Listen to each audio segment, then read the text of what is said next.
So some housekeeping items again.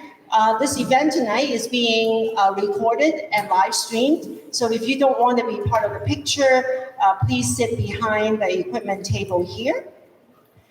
And so welcome to the AAAA and TACT Board of Education Candidate Forum. I'm Leanna Cito, principal at Alice Fong Youth School.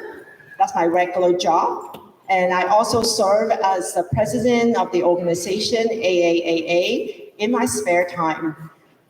Thank you for being here tonight, especially on a hot Monday evening.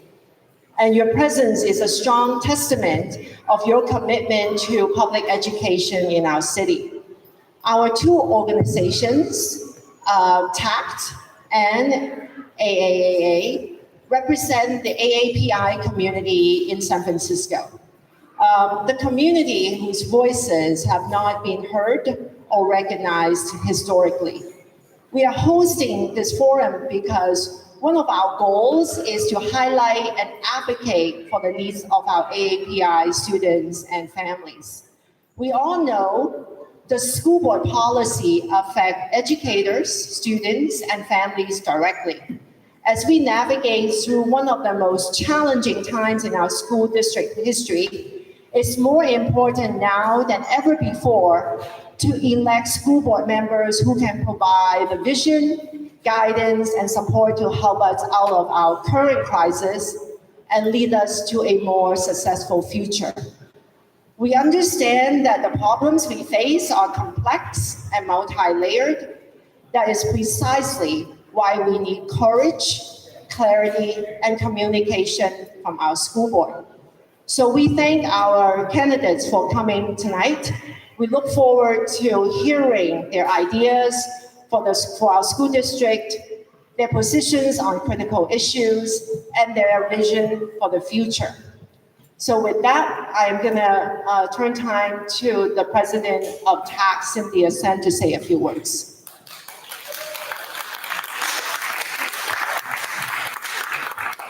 Good evening, everybody. I'm not going to speak very much. For those of you who do not know TAC, TAC is the Association of Chinese Teachers.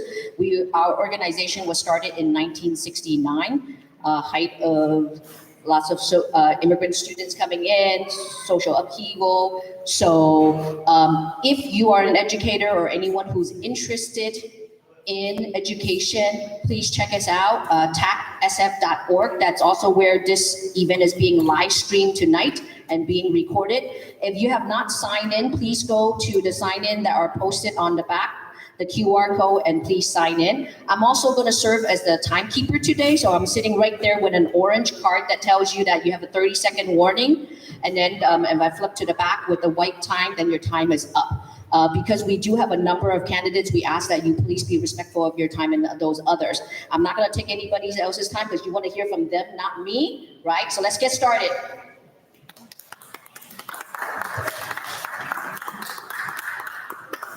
Today we're going to introduce me. I'll introduce myself. My name is Alan Lee, and I'm the principal at Johnny Hall Chin Elementary School over there on the other side of Broadway. And I don't know why I'm sweating, because they ought to be sweating. We'll see. By the end of the evening, we'll see. All right. So let's jump right into it, okay?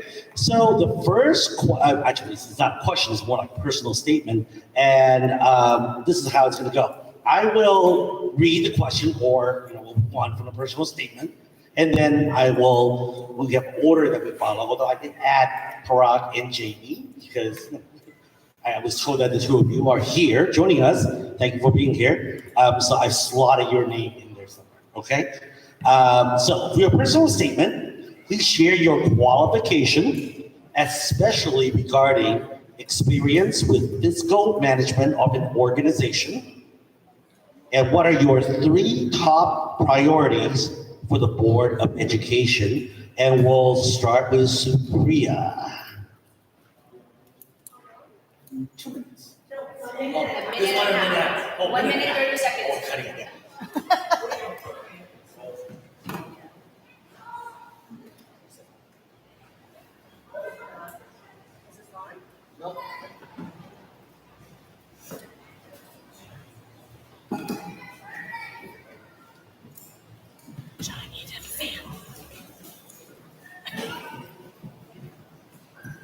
Good evening, everyone. My name is Supriya Ray, and I'm a working parent of 2 kids in SFUSD.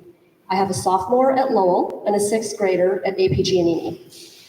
I am a lawyer and a writer, and I was a teacher for many years as well. So I have been spending the last several years, since the pandemic particularly, in our school system, advocating for better student experiences and better student outcomes. That has been my focus. District-wide, every school in this district, trying to make sure that we do the best by our students and that we have an environment that families, students, teachers, and other staff all want to come to. In order for us to be a successful and sustainable school system, we need to be a place where people want to come and stay. We need to offer the types of programs that families want because that attracts people here, and we need to be able to have working conditions and pay that keeps our educators and staff here. My priorities for the school system are the budget, safe schools, and academic excellence, by which I mean ensuring an excellent education for every kid, whether they are a kid who needs challenge, whether they are a kid who's in special education and needs resources to access their education, or whether they are a child who is below grade level and needs an evidence-based solution such as high-dosage tutoring to succeed. In terms of fiscal experience, as a lawyer and a small business person, I also have experience in those areas and know how to ask the right questions. Thank you. Hi everyone, I'm Virginia Chung, ready for school board. Thank you so much for being here and thank you so much for all of your work to serve our kids. I'm a parent of a 3rd grader at Alice Fong U and also he goes to Waubing after school.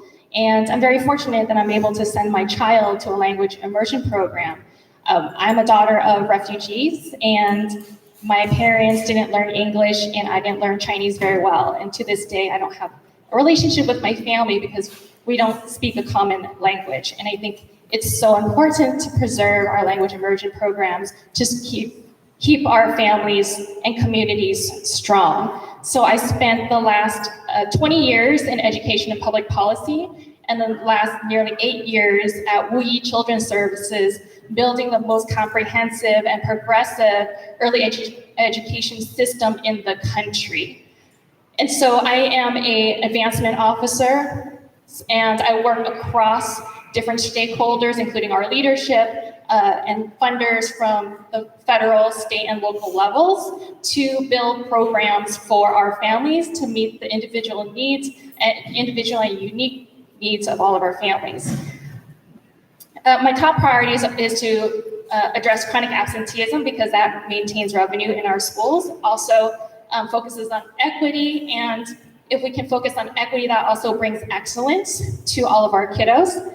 I want to focus on individualized support, early interventions, support for special education, because if we can serve all of our kids, I believe that we can build an excellent school system. And to ensure that we balance the budget, we have to make some tough decisions right now, but we also want to look to the future and think about how we can build and retain our families in San Francisco. Thank you. Matt. Hi, everyone. I'm Matt Alexander, the current president of the school board. And I think most folks here know that before I was on the board, I was a teacher and principal in SFUSD. I have 20 years experience as an educator in the district. And I'm running for re-election because I believe it's important to have that voice on the board. I'm the only public school educator who's running, and I think it's a really important and critical voice. A little bit about me. I was born in 1970, and I grew up believing in the American dream because in a way, my family kind of lived it. My grandmother's family came from southern Italy, a really poor farming village, and came to the United States. And she had to leave school at age 13 in order to work. But her son, my dad, was able to attend college on a full scholarship. And my parents raised me to believe that everybody deserved that kind of opportunity. And that's one of the reasons I became a teacher. And frankly, it's one of the reasons I agreed to run for school board. On the board, I have consistently prioritized fighting to fix our fiscal and operational systems. And right now that means first and foremost, balancing our budget. Second, I've realized that, we have a lot of incredible potential in SFUSD, but our systems don't often support the work you're doing in the schools. And so it's focusing on student learning, but really focusing on actually, so that's the second. And the third is really rebuilding trust with educators on the ground, with students, with families, because you're the ones who do the work every single day in our district. And if we can't reorient the system to trust you and support your work, we're never gonna achieve our student outcome goals. So that's after we balance the budget, those are the second two priorities. Thank you very much.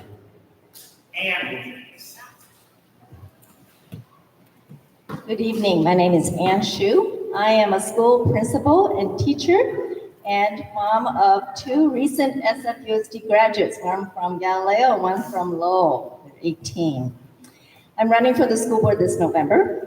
And as an immigrant to this country 45 years ago, I am grateful to the American public education system for giving me the foundation to pursue my American dreams. I was public school all the way from middle school, high school, college, graduate school, twice, all public schools. And then I went on to spend 25 years in the private sector, high tech and consumer products, where I founded and led 3 companies over 18 years. During that time, I not only ran financials, marketing, starting up the company, running the HR. I did everything in running three companies. And this new school is actually the 4th startup in my career. And my priorities for our school district, one is to fix our fiscal crisis with truth and transparency, which that is lacking these days. Secondly, is to attract and retain students and families with academic excellence, safe schools, and a customer service mentality. And last but not least, to attract and retain teachers and principals by having sensible policies that improve student behavior so teachers can teach. Thank you very much.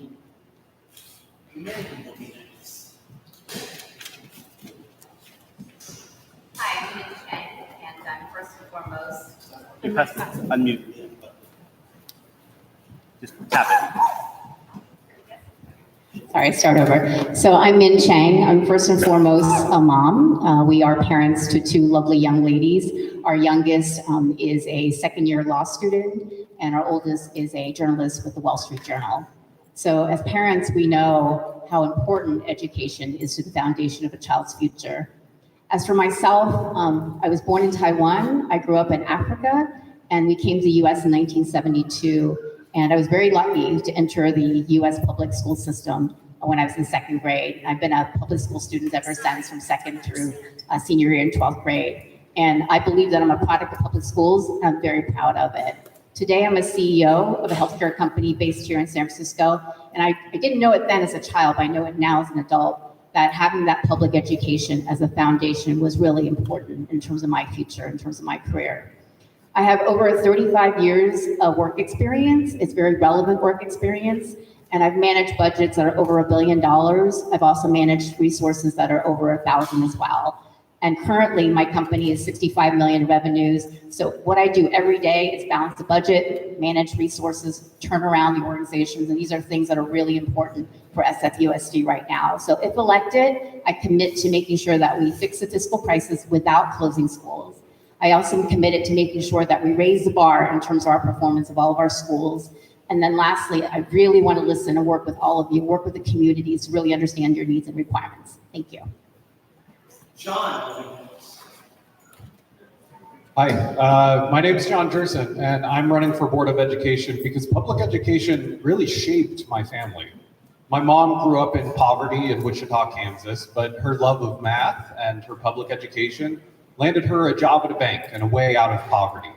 And she passed her values on to me. So as a public school kid in 3rd grade, I remember learning how to code, and it changed my life. I remember staying up late at night writing computer games and sharing them with friends, and eventually selling them to friends. And I realized, I think I started a company. So I did that again after college too. Started a company in the storage closet of my friend's office because we couldn't afford our own office. And so I got to be a small business CEO, and that company grew and grew. And eventually LinkedIn bought it and asked me to lead their core business unit. So as a public company executive, I had this wild experience, suddenly finding myself leading an organization with thousands of people and a multi-billion-dollar budget. And that was exciting and important work to me. And then I had kids, and they became so much more important. I started a nonprofit focused on education in 2019. We rebuilt a computer lab for Chinese students in Chinatown. We've backed multiple Chinese language programs at schools here in the city. And now as I see my kids about to spend the next decade plus in our school system, I see how the skills and experience I'm lucky to have are a direct fit for the financial crisis and the staffing crisis. Thank you. All right.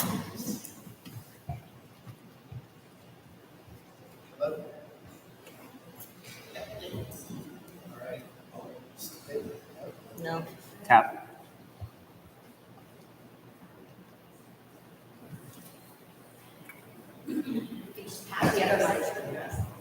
It's so hard.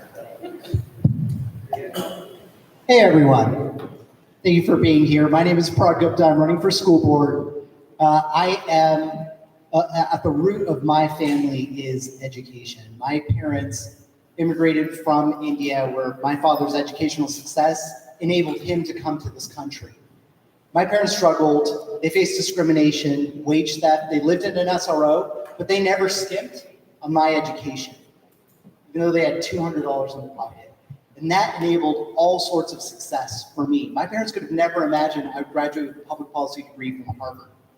I am a proud SFUSD parent. My daughter went to Chinese immersion school at Diablo, which enabled her to be able to speak to her maternal grandfather who could not speak English. And she's now at Roosevelt, 11, going on 17, as I say. I will also share that what makes me qualified is I'm a Mercy Housing executive. We sit on $4.4 billion in assets. 1 in 100 San Franciscans is a Mercy Housing resident. And what I would choose to focus on, should I be elected to school board, is one, making sure with my leadership experience of uplifting families for 25 years, that we make sure that you thrive because of school leadership, not despite it, right? How do we create a system that functions to uplift all of you in the work that you do every day, and that be the feature rather than the bug? The second piece, from a financial perspective, how do we increase revenue through things? How do we increase revenue? And then also, finally, how do we make sure we holistically support our students? Thank you. And Jamie. Hi, I'm Jamie Hewling. Thank you so much for having me tonight. Like many of you, I'm juggling work. I'm a deputy city attorney who manages affirmative litigation and also mom of 2. My oldest is in 2nd grade in Spanish immersion school. My youngest is a toddler who's going to be in TK. I'm the daughter of a conservative car salesman and drill sergeant and a working class Latina who raised me with progressive Catholic values. So as you can imagine, they didn't agree on everything when I was growing up, and I learned how to be a fighter. I became the first woman on my mom's side of the family to go to college and became a student activist fighting for student safety among an epidemic of sexual assault. That put me on the path to law school and becoming the first lawyer in my family. I've spent my entire life as a public servant serving the people of San Francisco. I have worked on some of the most complicated and largest financial cases that the city has, including trying a $200 million contract case, trying the case against the opioid industry that brought $350 million into our city to fight substance use disorder. And it's very important to me that we balance our budget and restore good governance. That is the primary reason that I'm running. As a mom in the district, I see our school district underperforming, and I know that we have to do better for our kids. Thank you so much. Thank you, everyone. So, question number 1. Oh, Lawrence, I'm sorry, Lawrence. Oh, my bad, Lawrence.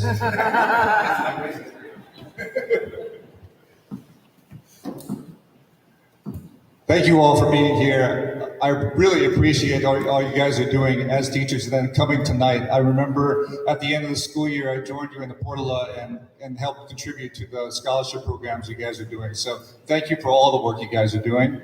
My name is Lawrence Lam Lee. In Cantonese, it's Lam Chuk Sai. I was born in San Francisco, child of Chinese immigrants, and I went to San Francisco public schools, kindergarten through 12th grade.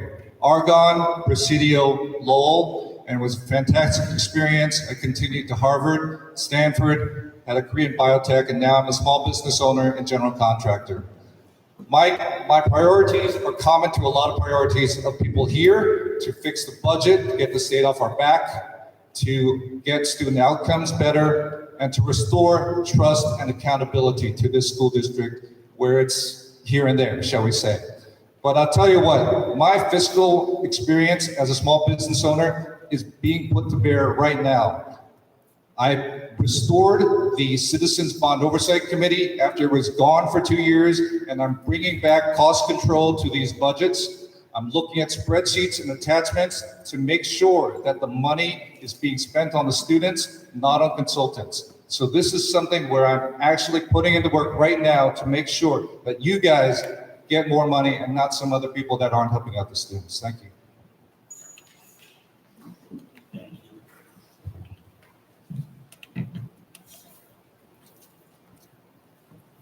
Using principal's voice. All right. So the next question is, and we're going to start with Lawrence, actually. So we get up. I want to forget.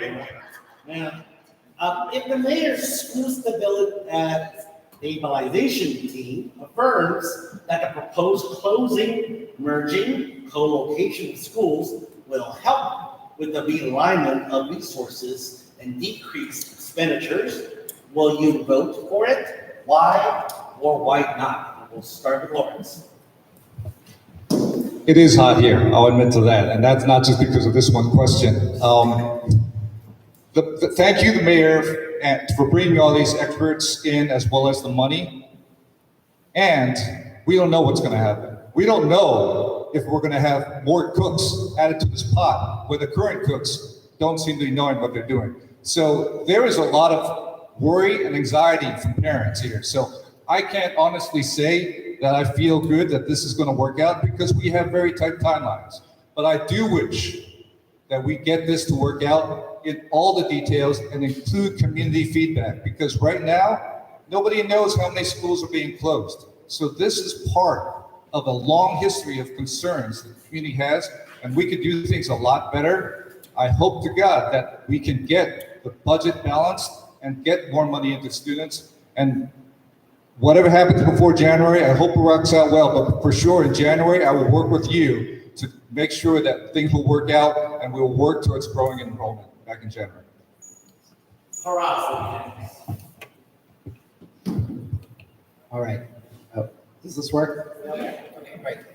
So I'm very, very pleased that the mayor put in funding as well as the support necessary for our school districts. And I'm thankful that President Alexander worked with the mayor, because right now we need politics being put aside to make sure that we're focused on what counts the most, and that is our students and that is our educators. We know we face all sorts of crises right now.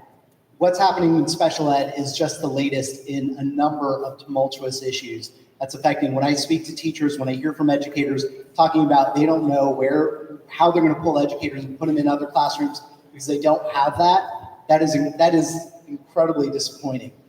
I'd say more than the funding, what I'm excited about is the fact that we now have experts like Dr. Cohn coming on board who've shown that they can do it before and have a roadmap of being able to get us there. We know what we've tried over the last couple of years has not worked.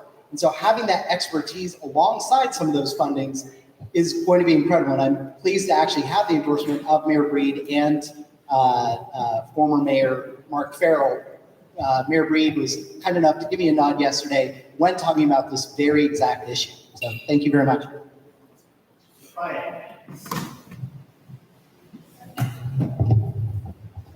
Thank you, everyone. I am also very grateful to the mayor for offering assistance to the school district. This should have happened a long time ago. The school district has for too long been resistant to outside help. And I'm also concerned, as Lawrence mentioned, by the tight timelines now, though. Will the school stabilization team have enough time to actually be able to work effectively with SFUSD under our very tight budget constraints and our tight deadlines for satisfying the state? It is critical that we avoid full state takeover. We're already in a situation of partial takeover where the state can stay or veto our decisions. And we saw that happen this past summer with 10 assistant principals. In order to make sure that our money is allocated the best way that we possibly can, we need to focus our work and focus our resources on improving student outcomes and experiences. So that's not what the state will focus on, but it's what we in our communities care about. And we need to make sure that we control our own destiny in order for that to be possible, in order for us to continue to have social workers, for instance, or continue to have language immersion programs, which are the very things that bring people to our district and that, help the schools operate well on a day-to-day basis. So I also have been endorsed by Mayor Breed and by former Mayor Mark Farrell, and I am interested in working with all parties to achieve the best results we can. Thank you. Virginia.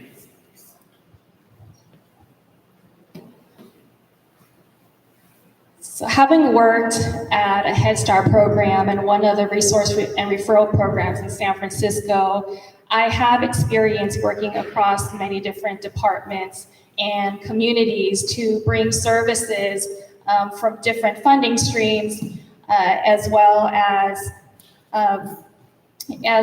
coordinating different community organizations to bring services to our families and to our children.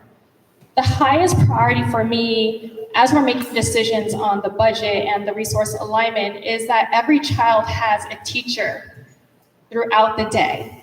Every student that I've talked to so far has articulated that they've had missing teachers throughout the year, a Spanish teacher or a math teacher or social studies teacher.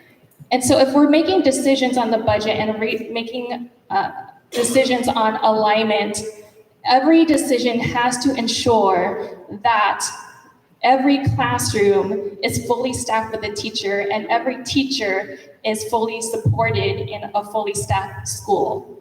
So I will support the resource alignment if it guarantees that every child has a better experience. And that's what we're here for. Thank you.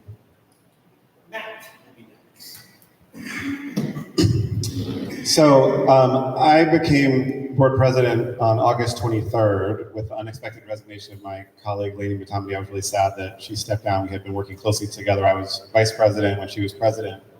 And in the month after that, it became really clear that our fiscal and operational systems were still incredibly unstable.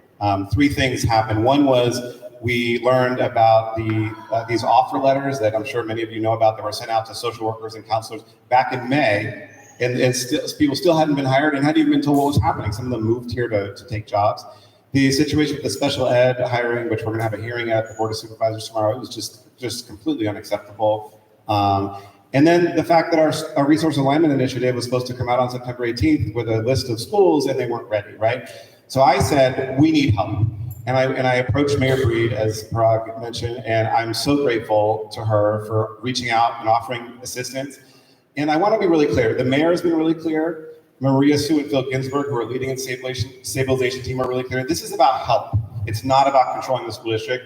And if it ever feels like that, come let me know, because I've made a commitment to our central office staff and everybody that this is going to be a partnership. And if it ever feels like it's not, we'll work it out. And again, that is the commitment from the mayor as well. So it's not about them telling us what to do. It's about them helping us solve these problems that, frankly, we need help solving. So I think it was the right move, and I think I'm actually feeling really hopeful because of it.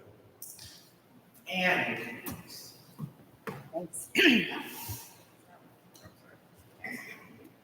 Hi. Many of you know me to be a straight shooter from the days of Recall School Board campaign to my time serving on the school board 2 years ago. I think what happened last weekend with the emergency, mayor stabilization team, it's a political ploy right before the election, and that stabilization will push the school closure list to after the election, if at all. And I think pushing off school closure is a mistake. The resource alignment initiative is much more than closing schools. It's about realigning the resources so that schools can have fully staffed teachers and social workers and nurses and libraries, as well as programs like honors, AP, GATE, and music and sports programs. So we do need to consolidate our resources so that the remaining schools can serve the students better. And I think more important than which schools are going to be closed is the transition plan for families that's going to be affected. Doesn't matter which schools will close, what's going to happen to the families? Are they going to get first choice of the next school? Are they going to get buses so that their kids can go to a new school so that the families don't have to go somewhere else? I think that's more important than which schools are going to be closed.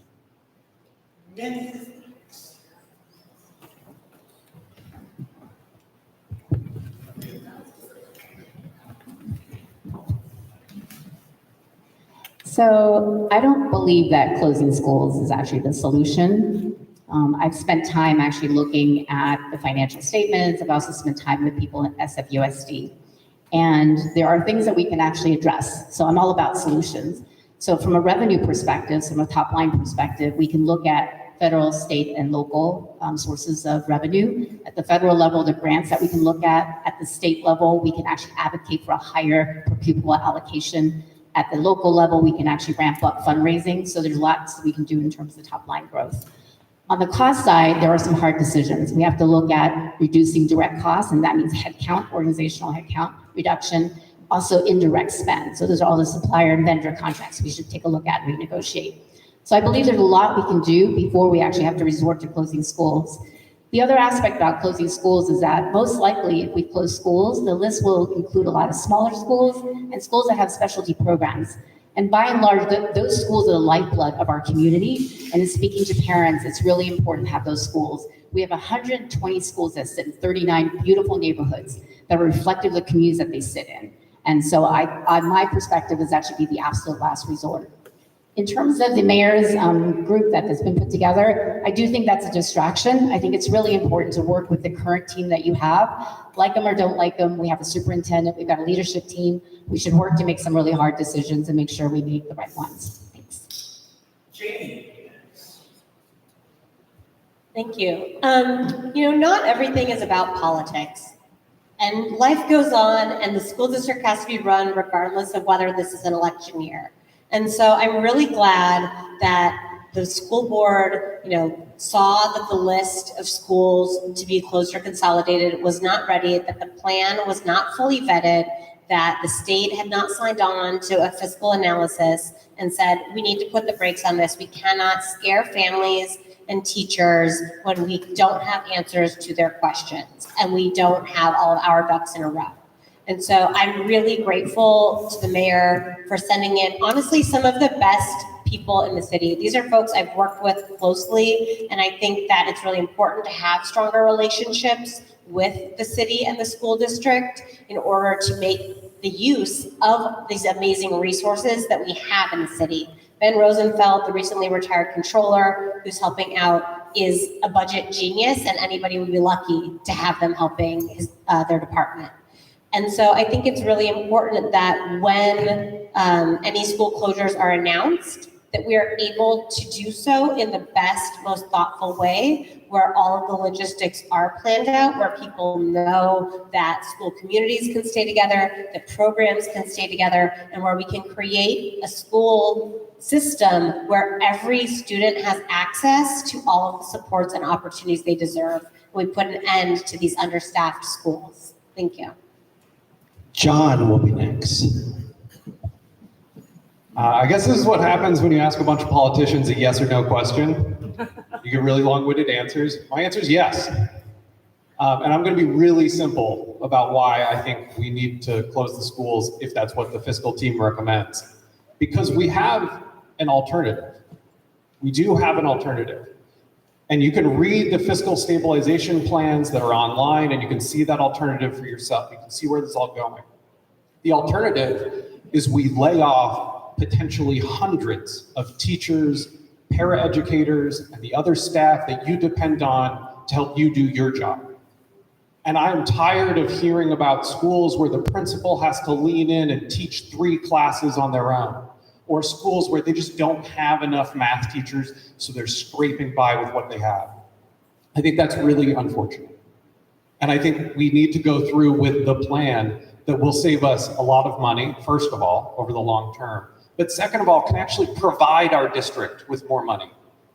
There are decreases in student enrollment throughout California, but a lot of schools have done really innovative things. A lot of school districts have done innovative things. They close a school and they will do things like rent out the parking space or put the building to other use.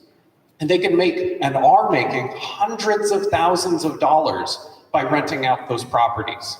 And that pays for a lot of teachers too, and a lot of raises for teachers and principals that I think are important. So I'm never going to protect a bunch of buildings over protecting hundreds of the people that actually educate our children. Okay, question number 2, and we're going to start with John this time. What other options, both short-term and long-term, besides closing emerging schools, can you offer in order to address our fiscal deficit? I think I just offered one, so I want to expand because there are other opportunities. Look, the list of the amount of cuts that we're going to make is really long and it's really painful. And I think people need to recognize the hundreds of positions that we've already eliminated. That's just the beginning. There is more work that needs to be done if we're going to avoid a state takeover. And frankly, a state takeover would end up in these kinds of cuts too.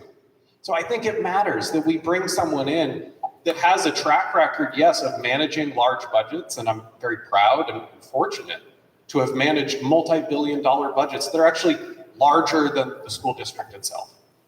But at the same time, I'm also very proud to be an involved parent and to be an appointee of CBOC, the Citizens Bond Oversight Committee, that oversees some of the spending for the school district, where after my very first meeting, I found millions of dollars in savings for our schools.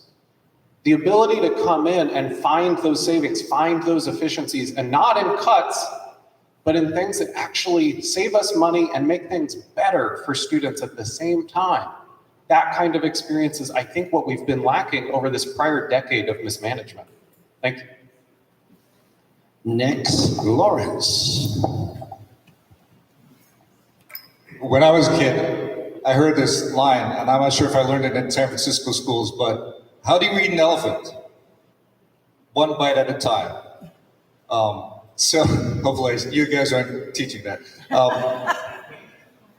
This is definitely something which has accumulated year after year after year. The Board of Ed has been passing budgets year after year after year without regard to how we're going to be able to fund things. And now we are where we are. But I'll tell you what, there is still so many places where we can cut that won't affect the classrooms. I'll tell you what, there's consultants that are coming through, there's lawsuits that are happening that don't have to happen. Do you guys remember the high school task force? What did it do for anybody? Do you guys remember the zero-based budget effort? I think it went nowhere. This is the district where it's a black hole. I mean, I'm not saying this that you guys don't know it. So there are places that the school district, as Jamie mentioned, Ben Rosenfeld mentioned this, the school district of San Francisco is way out of line with other school districts of tens to hundreds of millions of dollars, and we could cut those first before we cut schools and affect the students. Jamie will be next. So there are a lot of ways that we can address bringing more resources into our district. Some of you may be familiar with the Jewel settlement that brought in $21 million to plug this year's budget. That's the type of work that I do that brings money into governments, and that is something that I think should look into more, and that other school districts are increasingly availing themselves of. Also, as John mentioned, we do have already a large property portfolio of properties that are not being put to use. And the school district has taken some steps supported by UESF to put those properties to use to build affordable housing, build teacher housing. And those are opportunities where we can work with private-public partnerships to have private capital build buildings on land that the school district continues to own and makes available for lower cost and subsidized housing to help recruit teachers to be a benefit to bring them into the district. And so I think there are a lot of creative ways that we can look at this and that we need to. I also think that just by having better enrolled, better staffed schools with better results, we can bring in more students to our district. There are so many students who left during COVID, where if families felt like they could trust the district with their children, they would come back. And I think that we need to rebuild that trust and grow our enrollment to the extent we can. Mr. Prias next.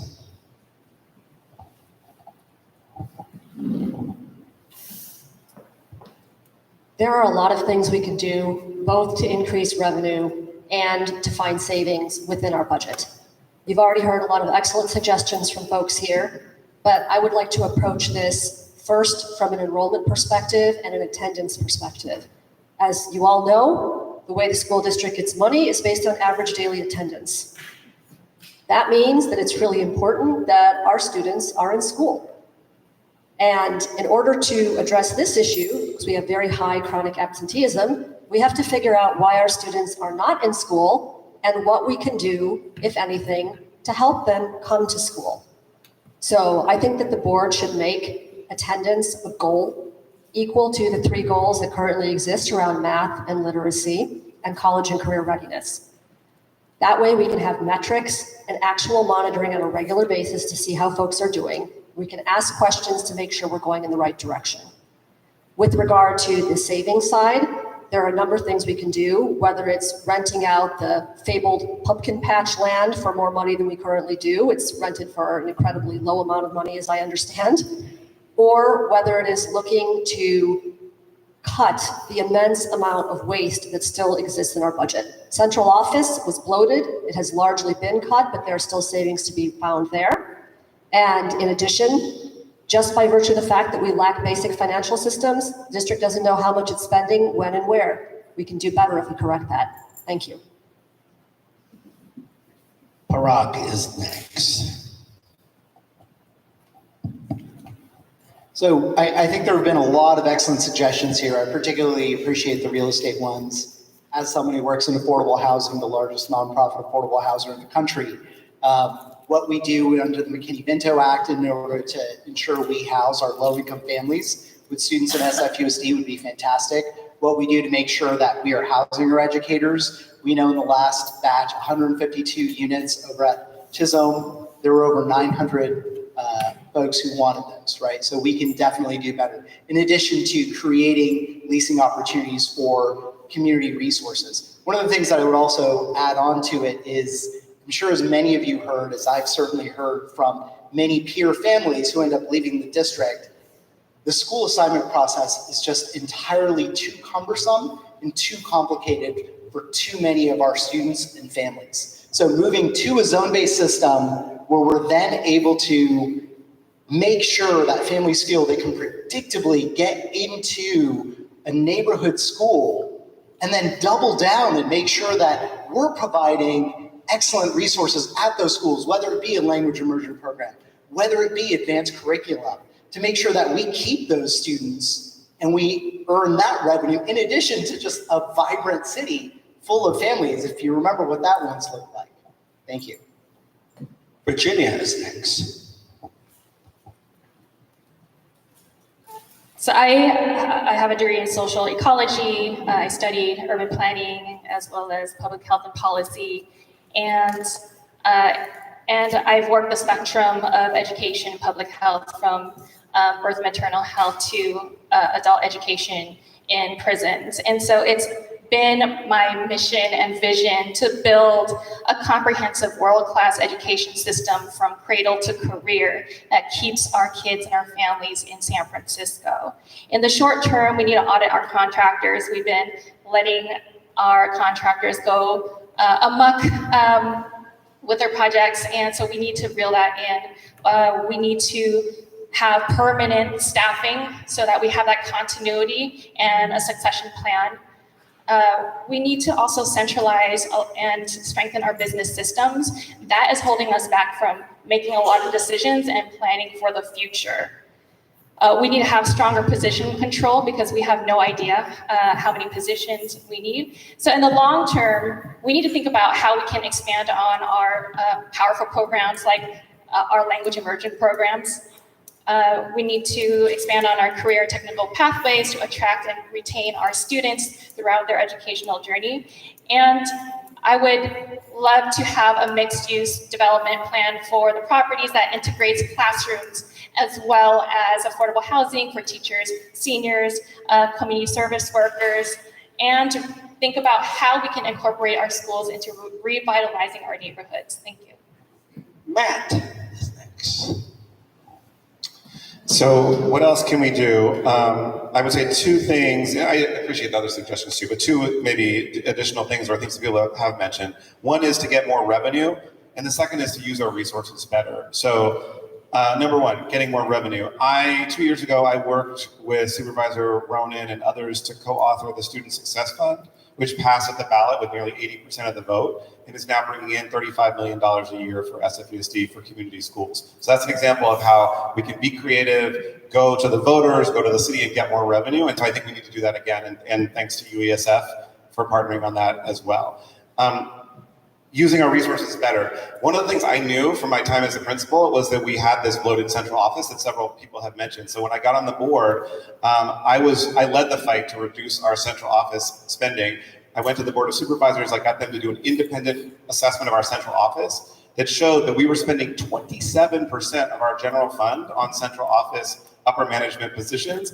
Our peer districts around the state were spending 18%. So we were spending 27%, they were spending 18%. That's a $70 million difference. We've now cut about 50 million of that a year. We've already saved thanks to that work. There's more to be done, as several people mentioned, but those are areas where I think we can improve. So again, bringing in more resources and then using the resources we have to directly serve students and primarily to support schools, and then ensure we have a really functional central office that is also streamlined. And you're next. After serving on the board for a year, I actually concluded that SFUSD does not have a funding problem. We have a spending problem. Decades of mismanagement and wasteful spending have brought us to today where we're forced to close schools. When I was on the board, the first board meeting, I remember asking a program person who presented to us. After the presentation, I said, can you tell me by what metrics you measure the success of your program that you just spent so many millions on? Silence. After some silence, the answer was, we're working with Stanford to come up with those metrics. I said, this program started in 2014. It is now 2022. Does that mean for the past 8 years, you have not had any metrics of success? For the millions of dollars that you spent, this is where the money went, with no results. So we do not have a funding problem, we have a spending problem, and that needs to be reined in. And if I'm on the board again, every program should have metrics of success. If they are successful, meet them, expand them, language programs, whatever people want. The ones who are not, cut them and spend the money somewhere else that is more useful. Min, you're next.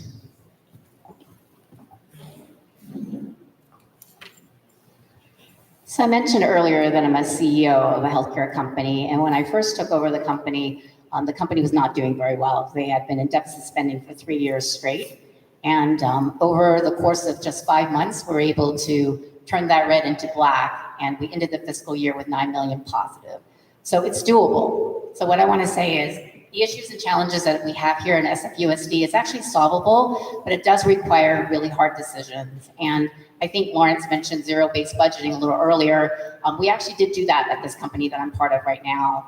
And what we did was we essentially had every line item. So all my leaders, everyone on my leadership team, whether you ran a program or a function, they had to demonstrate and show me why we needed it, what the payback was. And I said, don't come back to me with anything less than zero. That means break even or better. And guess what? They came back with better. So accountability is really important in terms of taking taxpayer money, which all of you are part of, and making sure that we utilize that effectively in SFUSD. So I'll just touch very briefly in terms of some of the solutions in terms of how to fix this without closing schools. Revenues, I think the biggest piece is really actually going back to Sacramento, going back to our capital, get our allocation per pupil higher. We're somewhere in the middle. I think it's roughly 1,600 per pupil, and that's not the highest in California. So I would say of the 58 counties, by default, I think San Francisco should have at least a higher quartile in terms of allocation. In terms of cost reduction, I think it really is important to look at the vendor contracts as well. Thanks. Okay, question number 3, and Min, you're gonna go next. You're gonna go first. It's a long one here, bear with me. We have seen diminishing support and resources for our newcomer, biliteracy, and extremely popular immersion programs over the years.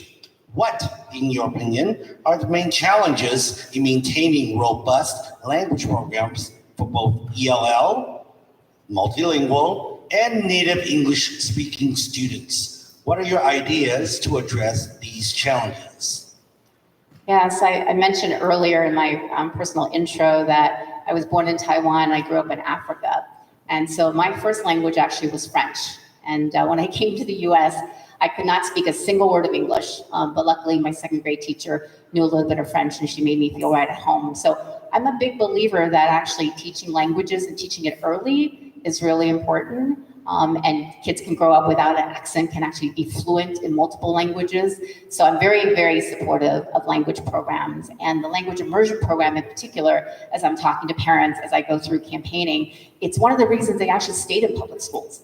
So I'm a big supporter of keeping language immersion programs in place. I would love to see it even proliferate and have more of that. And if possible, actually bring foreign languages earlier in a child's development, because I think that's really important. It's an asset that we can have for our kids. So my grandfather is Mexican American, and his first language was Spanish. And he grew up in a time where he was beaten in school by teachers for speaking Spanish.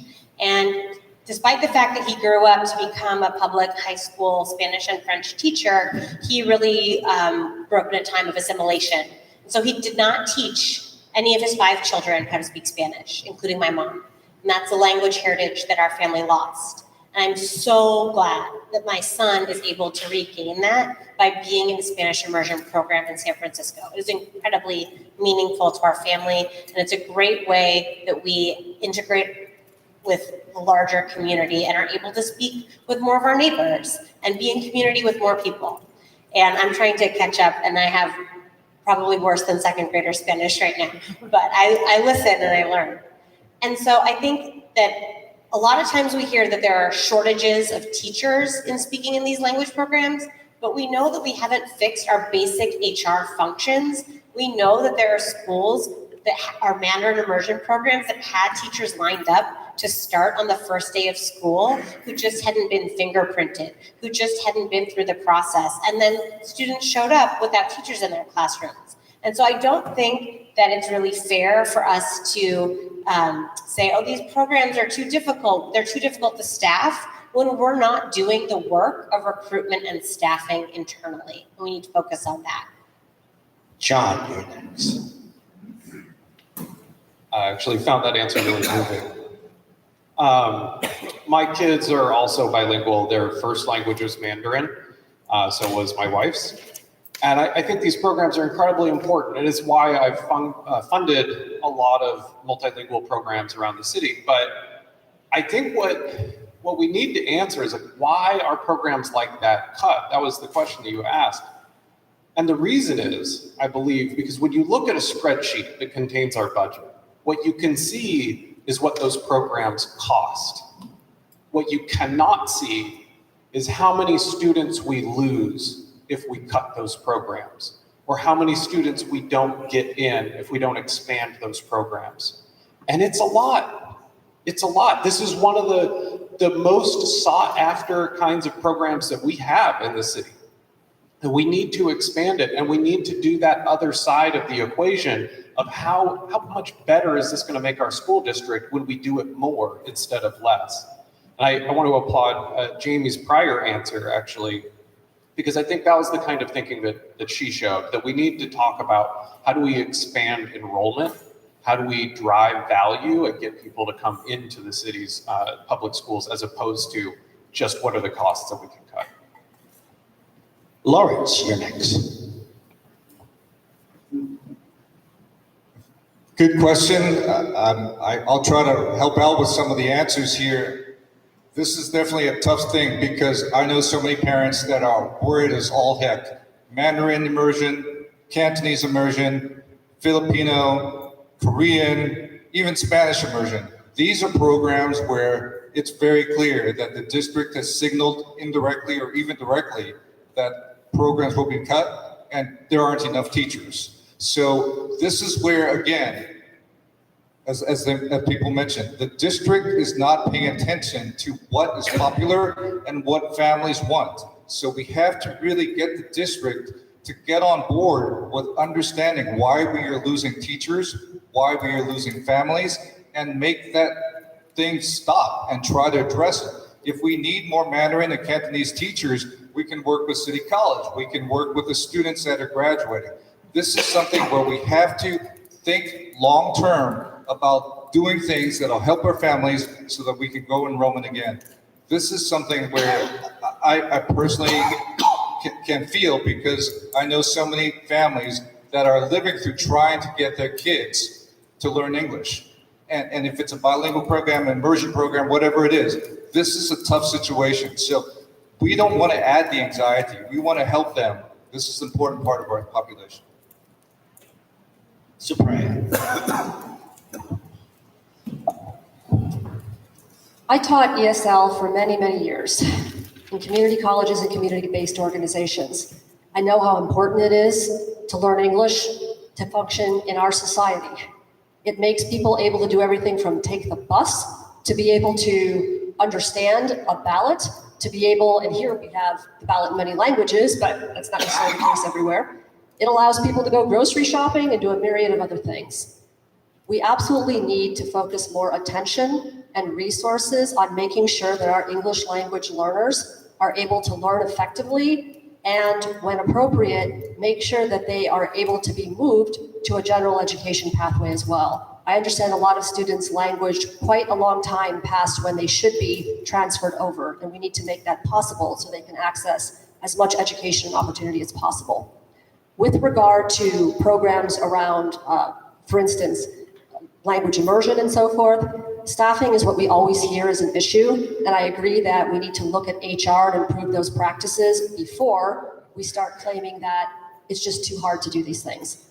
But also, the district needs to recognize how attractive these programs are, how many people apply for spots and can't get into them. There are a lot of people out there in Mandarin immersion preschools who end up going to another school like Presidio Knowles because they can't get into SFUSD. That's crazy. These are people who want to come. And we should consider having career technical education pathways to grow our own teachers in these language areas. Thank you. Virginia. So I've had the privilege of working in different communities, such as the Chinese American International School, a private school that is growing and expanding and just acquired a large property to consolidate. And I've worked nearly 8 years in Chinatown, working alongside our community activists who are the founding mothers of these multilingual programs and multilingual Head Start programs. I have the support of leaders like former President Supervisor Norman Yee and Principal Liana Cito, who have taught me the value of these language immersion and language access programs.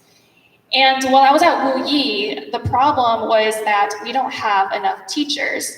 And the reason why we don't have enough teachers is because we've been devaluing the profession for decades. And so this problem is bigger than just SFUSD, it's statewide, it's nationwide, and we need to work across sectors to rebuild our workforce.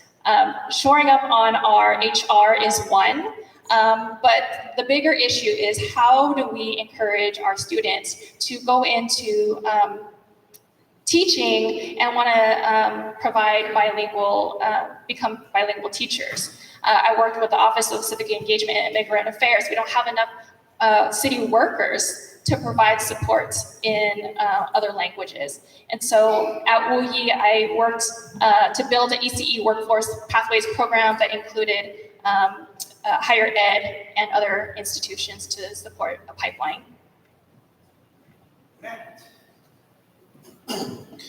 I want to come back to Jamie's answer, which I think was moving for a lot of us. I really think this question is not a technical question. It's one of political will. We can solve these technical problems if we want to prioritize programs that are about making people bilingual, whether they're and biliterate, whether they're newcomer programs or immersion programs or biliteracy programs. It's about, do we actually value bilingualism, or is it just an inconvenient little problem that we have to solve, right? And so I remember a couple of months ago, back in May, I was at the 50th anniversary celebration for Lau v. Nichols and got to hear Lucinda Lee tell her story as a teacher, as a new teacher in SFUSD, how she went and did a home visit with the parent of her student, Kenny Lau, and Kenny's mom asked her, "Why can't you teach my son in Chinese, since you know Chinese and he knows Chinese and he's struggling with math? Why can't you teach him math in Chinese?" And that led to organizing solidarity between teachers and parents to organize to push for a change that made bilingual education legal in the United States. So that's the kind of organizing that we need to do. I worked with the parents of the Filipino Wales program to protect that program. They came to me as a board member and said, "We want to increase enrollment in our program." I went to the district and said, "Are we recruiting for this program?" Turned out the answer was no, right? So they were doing nothing to support the school, yet the parents wanted it. There's so many Filipino families in the Excelsior and Outer Mission that probably would love to enroll that just don't even know about the program. So again, that kind of partnership between board members, parents, and educators is how we're going to fix this problem and create the political will.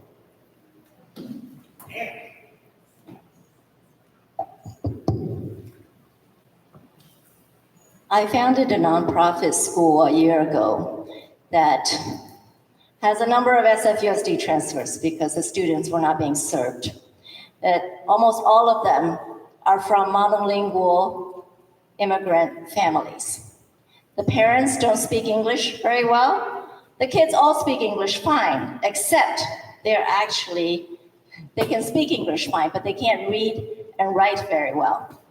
And I think that is something that our school district needs to pay more attention to, because the parents are misled into thinking that just because their kids can speak English, that they can read and write well. That is not the same. You can have homeless people, illiterate people on the street who can speak English, but they can't read and write well. And I think that is something that perhaps our school district is not paying as much attention to. And maybe that's why I have so many kids at my school transfer from SFUSD.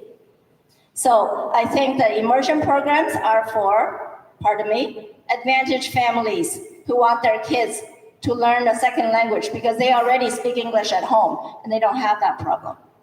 But what about the immigrant monolingual families whose kids must learn English well so that they can live a better life than their families who came here for them?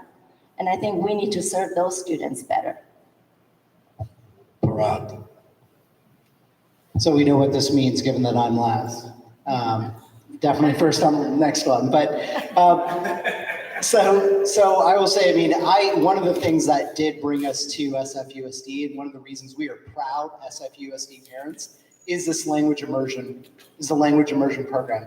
I would actually politely disagree, where having served on the SSC of Chinese Immersion School at Diavola, there were many, in fact, I think it was about 2/3 of students who came from monolingual families. And we always made sure we created an inclusive environment for all our students and all our families. We translated into WeChat.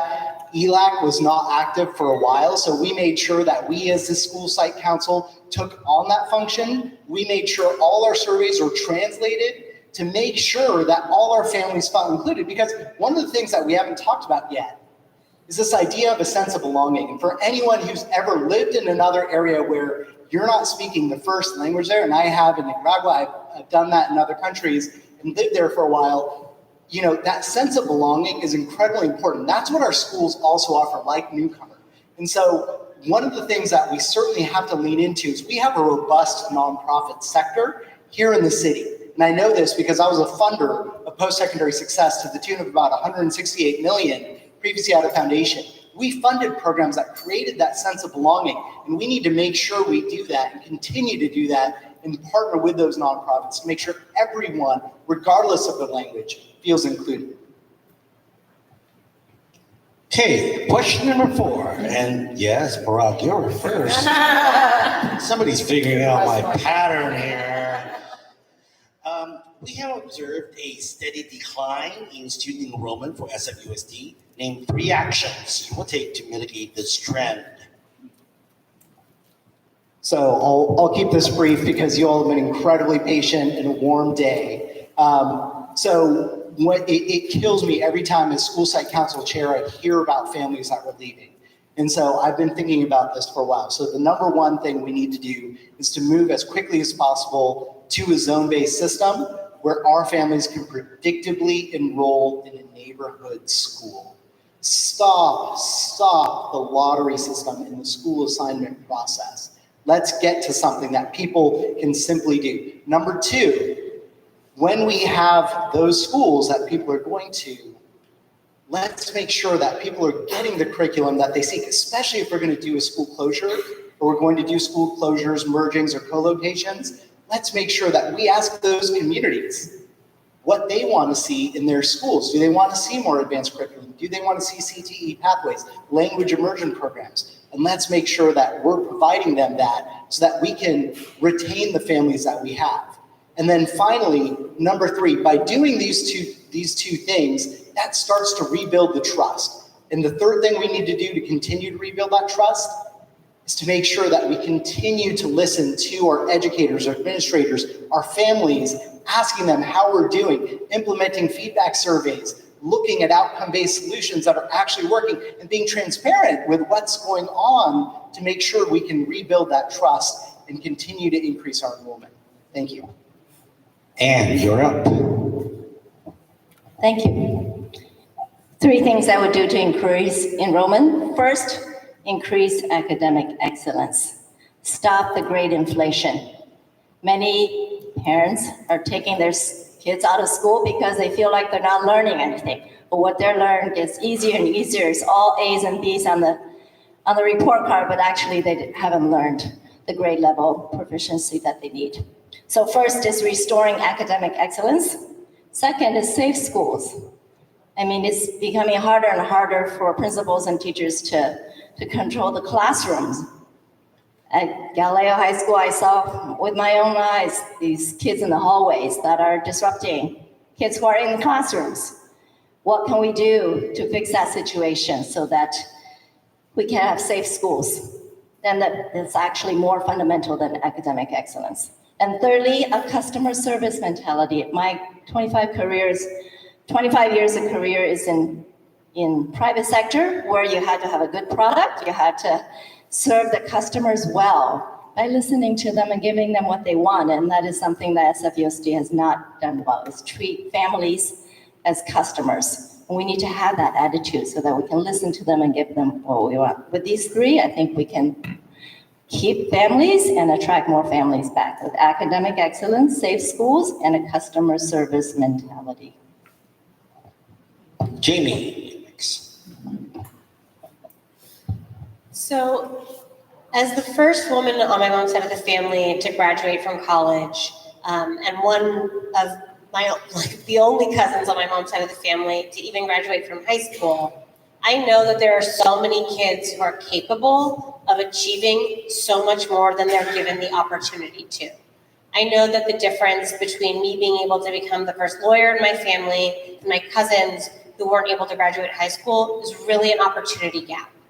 And that's one reason that I spent over a decade working with Scholar Match, which is a nonprofit and the mission dedicated to making college possible for first-generation students. Many of them are SFUSD students, Asian and Latino families especially.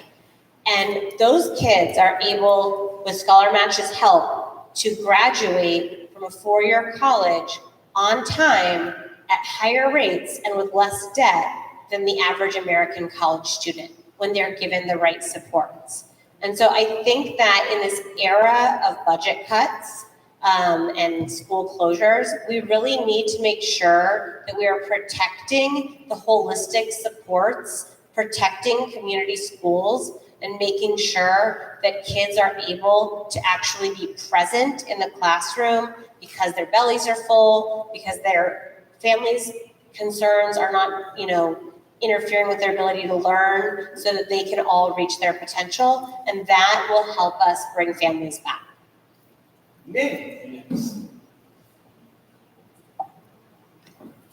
So it's a complicated thing because enrollment. There's a lot of things that drive enrollment. So for me, in looking at this, in terms of bringing families back and keeping the families we have, right? It's very much like in business. In order to grow your customer base, you have to be as good, if not better, than your competition. And so, in order to do that, we do need to invest in the curriculum. We need to make sure that we bring back core subjects. We focus on core subjects of math, science, civics, right? History, languages, the arts, and I think to really focus on that is super important.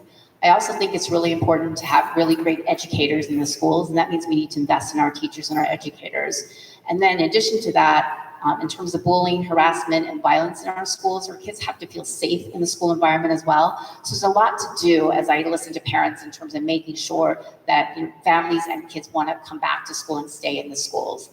In addition to that, I do think that as we look forward, it's very important to listen to the customer base, which is all of you, the families, the kids, the educators, the principals in the schools, and make sure that we understand the needs and requirements of the community, and then build a school system that actually addresses that. So it's very important to have that involvement and real transparency in terms of working with all of you in terms of building that school system.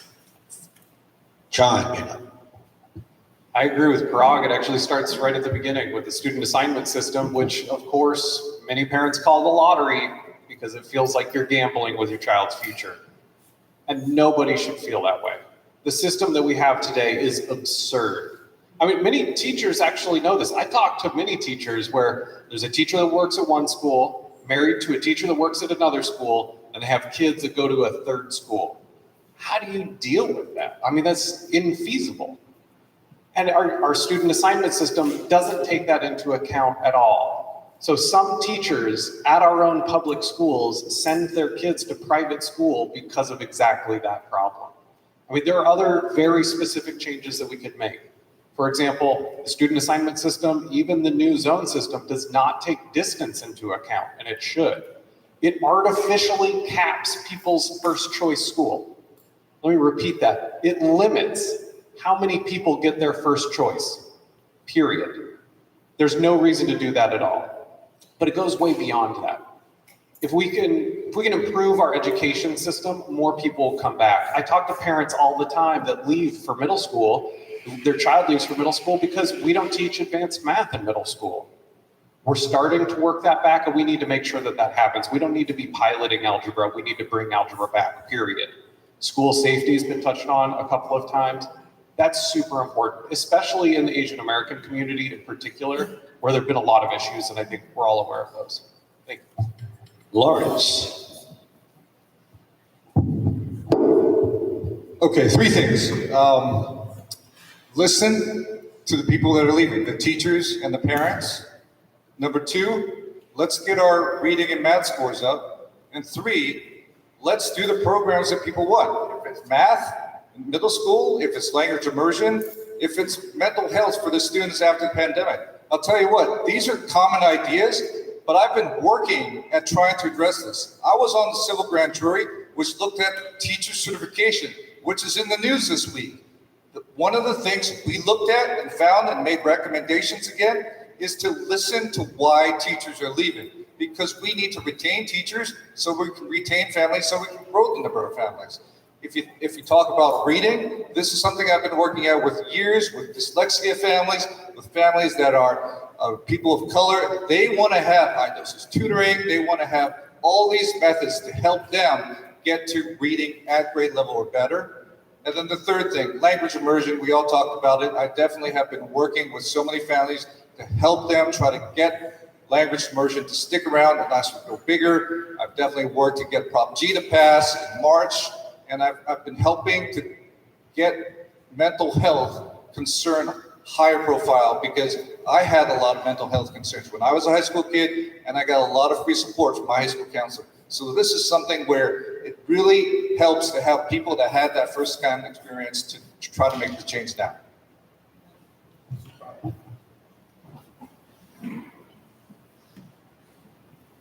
All of these issues that folks are talking about come down fundamentally to offering families and students what they want. Whether it's the lottery, which is something that parents fear and dread, and that prevents many people from applying to begin with, or if they get a school that does not work for their family, it's across the city or whatever else, stops them from coming at that point. Whether it's safety, everybody needs a safe environment. It's a foundational threshold need for people, and you cannot have a good teaching and learning environment without everybody in that school community feeling safe. Or whether it's excellence, making sure that every kid gets the resources that they need in order to access their education and reach their potential. All of those things come down to making sure that we're giving families what they want. And these are all issues that I haven't just been talking about in my campaign, but that I have been working on for years. I myself come up from a background of major childhood trauma and adversity. I got to Harvard Law School because of the excellent education that I received and all the caring folks who helped me along the way. Hard work too, of course, but the environment I was in was absolutely crucial. And I want to make sure that everybody in our school system, including the most vulnerable students, actually have an opportunity to become the best version of themselves. We need to make sure that we are serving everyone and to have a strong public school system. We also need to make sure that everybody feels invested in it and can be proud of it. Thank you.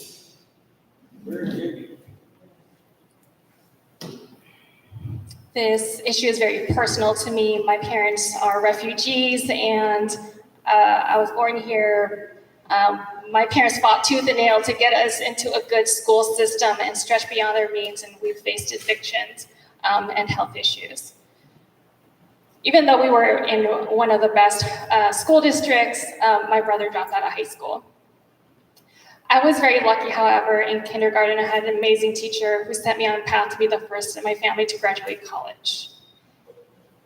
And because of the struggles my family faced, I committed my life and my career to service and helping other immigrant families. I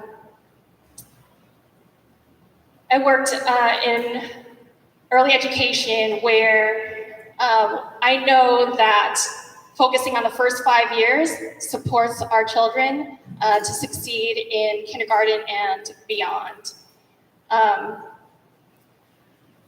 And the problem with keeping our families in San Francisco is affordability. So many of my peers could not afford to live in San Francisco. And so many of my peers cannot vote in San Francisco and cannot send their kids to schools in San Francisco. It's not because they don't want to be here, because they commit their lives and they work here, but they cannot stay here. So we need to work across different sectors to build a system that works for our working families. So I agree with many of the things that have been said. Fixing the enrollment system, as Parag and John mentioned, is really critical. I've talked to so many families who've literally left the city because the ones with the economic means to do so left the city because of the unpredictability of the enrollment system, anxiety of it. Of course, we need safe, inclusive schools with challenging curriculum and the supports that you all need. We need to fully staff our schools. We need to support you to do your jobs. But I really want to lift up what Virginia was just talking about, because I think that is a piece that nobody else really spoke about, and I think is really important. The cost of housing in San Francisco is one of the big reasons why families, and frankly also educators, are being driven out of the city. And I think it's really critical that we do our part. We are the second largest landowner in the city, the school district. We can build not just educator housing on our land, but we can build workforce housing for our families and for our children. This last school year, there were 1,700 new immigrant students who enrolled in SFUSD. That is by far the largest number in over a decade.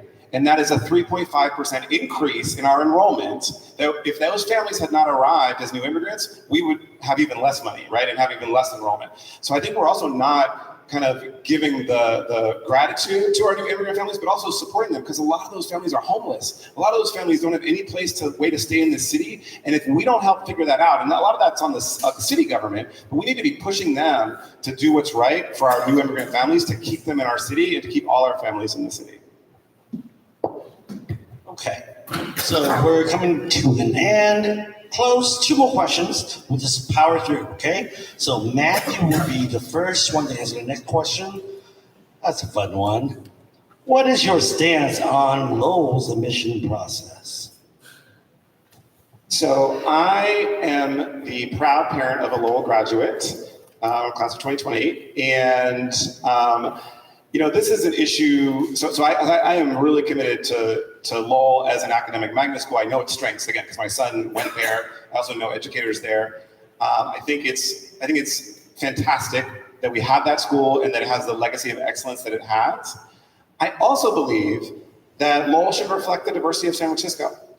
And I think back in 2021, the school board approached this issue and frankly did it in the wrong way. And I went along with that. And I wish we had done it differently, because I think what we need to do with Lowell, and again, this is not our top priority, because our top priority needs to be ensuring that every single high school is excellent in this city, right? And I think we often over-focus on Lowell, but when the time is right, I think if we're going to re-engage the Lowell admissions process, I think it needs to be, and my first priority will be ensuring that everybody's at the table. Because I actually think we have shared values around Lowell, and the ones that I just said. We want an academic magnet school, and we want it to reflect the diversity of the city. And I believe that if we do an inclusive process where everyone's at the table, we can actually get to a solution that everybody agrees with. So that's my position on that. And Thank you. I don't agree with that. I do agree that Lowell should be an academic magnet school, and I think we should have other ones. Maybe not academic, maybe sports magnet, music. Oh, we have soda for music. Anyway, other O'Connell, I think, for a lot of CTE tracks, that's great. I think we should expand all of that, because kids are different. I have twins, fraternal twins, polar opposites. They're just not the same. One is more academic, went to Lowell, just graduated. One did not want to touch Lowell with a 10-foot pole. He stayed at Galileo and became the wrestling team captain. Both are doing great. Not everybody wants to go to Lowell, and they shouldn't all have but the ones who are academically inclined, they should have a place to go. And so I think Lowell's admissions process that was established in 1995, it has 3 bands. It does serve the equity purpose as well as the merit base, and I think that should stay. And we should expand our other programs in high school so that all the other kids have options too. Rob? So first of all, my heart goes out to Lowell students over the last several years, because it feels like they've been the kicking ball for a lot of politics, and that's just not right. I mean, when you talk to Lowell students, I feel, and I'm sure there's some parents up here who could probably speak to that as well. The second thing, they leave Lowell alone, let it stay merit-based. If there's one tweak I would make to it, right now it seems to disproportionately favor kids taking a test from private schools rather than the public schools, because the private school kids get to take it a little later. The other thing I would add would be that let's try to increase the number of advanced curriculum courses in the Southeast. And I'm looking at the data, right? And if you look at the data, you see that you have a lot of kids in the Southeast that are choosing to go to schools that have advanced curriculum in a lot of the other areas of the city. So let's make it easy towards this idea of a great school assignment process that works for everybody, that keeps our students in the school system. Let's make sure that we're not making everyone just go to Lowell, but really expand that and expand the options that make our city and our school districts so great. Jamie?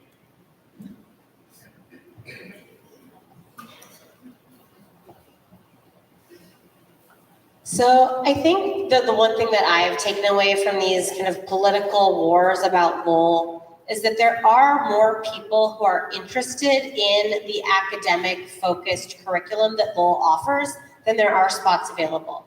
And so what I would really like to see is for us to stop fighting over limited spots at Lowell and create an additional academic magnet high school on the southeast side of the city. Because I think that every student deserves to be able to get a quality education that speaks to them in their neighborhood. And regardless of how we tweak the Lowell admission process, it will never be equitable to ask kids from the southeast side of the city to take buses each direction for hours a day. And that impedes on their homework time, their ability to participate in sports, their ability to work, and their ability to get into college in the end. And so I think we really need to look at equity through a broader lens and not just be kind of assuming that because things have always been one way, that they should continue that way. And I know that Thurgood Marshall Academic High School had a really great program decades ago that drew a lot of families to the southeast and was very well integrated. And I think that we shouldn't give up on that goal because I think that there is and can be the political will to do that again. Me? So I've spoken to a lot of people that are alumni of Lowell, as well as current graduates and kids that are actually in Lowell now. And for me, the indication is if a child's happy in the school, if they end up graduating, being well-rounded, well-educated kids, and great citizens of our society, I think that's a great indication of the school. And from what I can understand and looking at the admissions process at Lowell, it is merit-based, but it's also very holistic. And so it isn't just about grades. It does look at every aspect. So I'm supportive of that process. I also know that every child has a different passion. And so I'll give you one quick example. I visited George Washington High School that probably many of you know, and they have an amazing workshop that teaches kids how to build and fix cars. And when I was there, I was actually with one of graduating seniors, and he was very proud to show me the things that he's been working on. And I asked him, I said, so now that you're graduating, what do you want to do? And he talked all about it, but then he said, well, my parents probably want me to do something else. And I said, you know what? You should do this, because who's to say that you're not going to be the next great inventor or the next Tesla, right? So I think every child grows up differently. Every child has a different passion. And I think it's really important to recognize that and to make sure that we build that into our educational system, that it is holistic, and that we think about that in that process. John?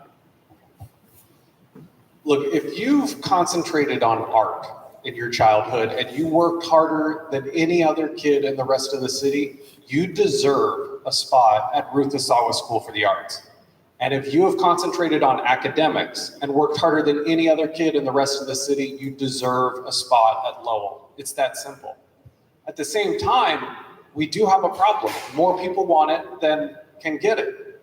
And I agree with Jamie. We need to focus on other solutions like building another magnet school and broadening that support. But I want to flip this question around, because if we're serious about equity, we need to be building kids up instead of tearing our best schools down. And that starts at the beginning. One thing that unfortunately we haven't touched much on is early childhood education. Our number one opportunity to improve how kids are doing that are struggling in schools, to improve and reduce the achievement gap where some students are left behind and others are not, is early childhood education. And at the same time, we have an early childhood education program that is under-enrolled by 85%. It's broken.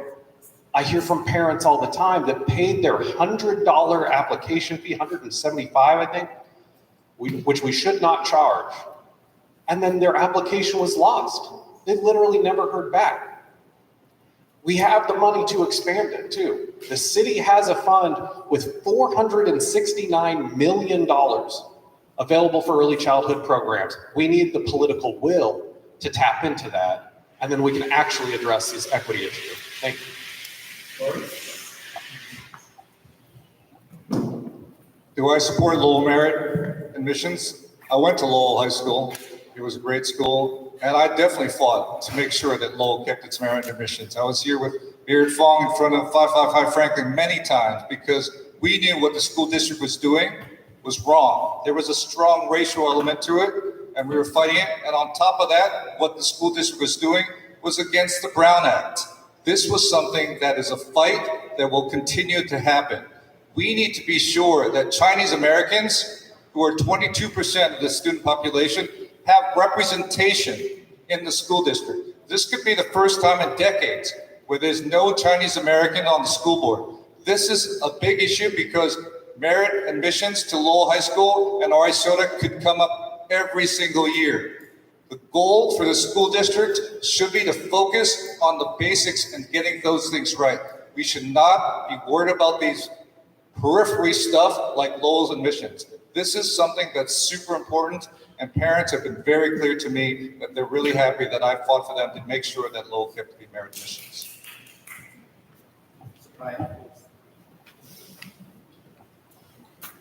My son, who's a sophomore, is at Lowell right now. I'm incredibly grateful. Our family is so grateful for the existence of Lowell because my son is precisely one of those students who craved challenge, who worked really hard, and who was bored and frustrated by a lack of rigor. And so this is exactly the kind of thing he needed. And one of the saddest things about this is that we have removed from SFUSD most of the opportunities for challenge and rigor. And that has resulted in putting this bizarre focus and pressure on Lowell, which the vast majority of families support. Whether or not they are Lowell families, the vast majority of families want this school, and most students also support.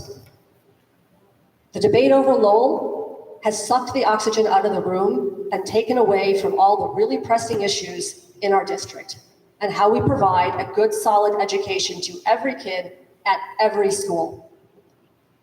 Former members of the board and a current member of the board here sponsored a resolution, took the time to sponsor a resolution to try to investigate Lowell and find out what hidden purpose there was. There's no hidden purpose at Lowell other than to try to educate kids well. And the fact that the merit-based system, the 3-band system plus merit-based, came in is because of prior discrimination against Asian American students. We need to make sure that we're actually focusing on what matters here. Thank you. Lowell has been the symbol, been symbolized as the litmus on equity. And it's been used to weaponize against the API community. So we need to keep Lowell merit-based for those kids who are able to achieve that academic success. The issue on equity isn't at the high school level. The issue on equity is about the opportunity gap. And the opportunity gap starts early. So in order for us to close the equity gap for all of our kids, we need to ensure that every kid is meeting metrics every part of the way and ensuring that they have the early interventions so that they can qualify for merit-based systems in our school district and outside. So thank you so much, John, for bringing up the ECE funds that I fought to get for the city, along with hundreds of ECE activists.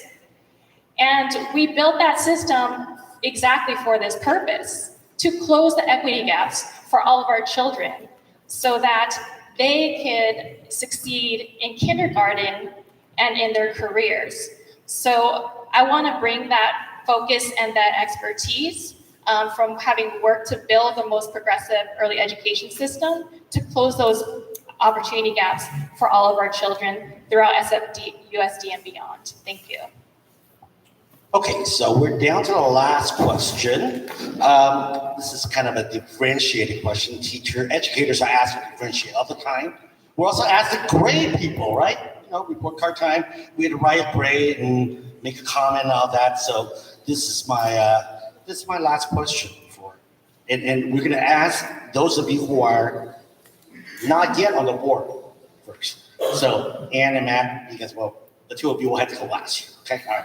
So we'll just start with Parag, right? Please grade our current Board of Ed and tell us why. Wow. I'm gonna give him an incomplete with a performance plan in place. So I would say that if we look at, there's a lot that he inherited. And as I talked about at the beginning, we know that we had these institutional issues where dysfunction was the feature rather than the bug. And that's what you all have fought brilliantly to be able to serve educators, students so well. But there are things that just have delayed and destroyed trust that he needs to remedy and needs to remedy in the next year, or we may have to let him go. And those include 1, executing well on school closures, 2, making sure that we make forward progress to make sure we do not have a state takeover rather than them now being able to veto issues. And then 3, getting to a good position control system where we know how many staff we have, making sure that finance and HR are talking to one another so we're not making our educators jump through hoops. Actually, I'm going to clarify my question a little bit, right? So, sorry, Matt, if you're watching, I'm a principal. We're not grading you. We're grading the Board of Ed. We're grading the Board of Ed, the current Board of Ed. Yeah. Not the boss. Not their boss. Apologies, that answer stands.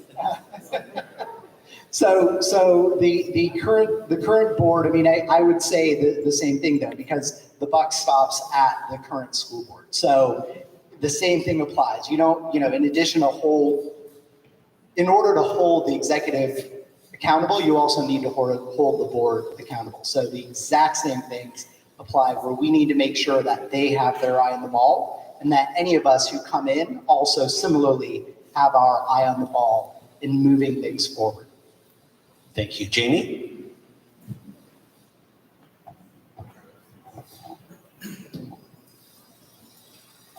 So to grade the Board of Ed, I think right now we're probably at like a D because we're really in danger of failing. We're really in danger of state takeover.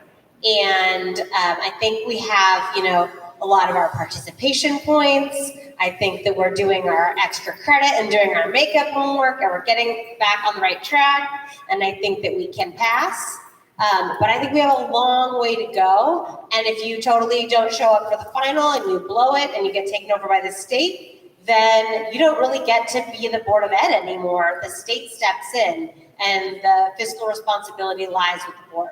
I think we have a lot of really great board members. I think we have a lot of folks who are really, really dedicated to serving community, to education, who are doing great work. But ultimately, I think that we have to think about the tasks of the board and what their ultimate responsibility is. And I don't think that we can give a strong grade unless and until we can get our house in order with respect to really basic functions like our hiring, our budget, our various audit controls and seniority lists and things like that. So hopefully we can pull it out, and I think we're going to be able to turn it around in spring semester. Min? So the superintendent is like the CEO and the Board of Ed is like the Board of Directors. And so a lot of people ask me along the way, like, what does the Board of Ed actually do? And so there's some real responsibilities. One is the Board of Ed actually hires and fires the superintendent, so the CEO. The Board of Ed also approves the budget, and the Board of Ed also approves major initiatives and spending initiatives as well. And so if I judge based on results, I would say that we haven't seen that. I think it's really important that the Board of Ed has to be one integrated team, and that means you have to at least have a majority on that board that can work together as a team to support the superintendent, make sure that directionally, right, the district is going in the right place, both in terms of the 1 year, the fiscal year, as well as the strategic plan in terms of long-term planning as well. So it's a really important body of folks that will guide this district. And so you really need people that are there for the right reasons, that really care about the communities, care about the schools, care about the families, care about the students, and they're really to make sure that the solutions are actually made. Thank you. John? Yeah, I think I'm going to judge I'm going to grade the last couple of boards. And I think we have to give them like a D-, unfortunately. There is some good work that's happening more recently. But for too long, we've been facing a coming fiscal crisis and we've done almost nothing about it. We're seeing the real solutions come out now, and they're drastic. And we should have been taking steps in this direction a long time ago. We should not, for example, have spent $37 million on a payroll system that we shouldn't have chosen in the first place and never paid people on time anyways.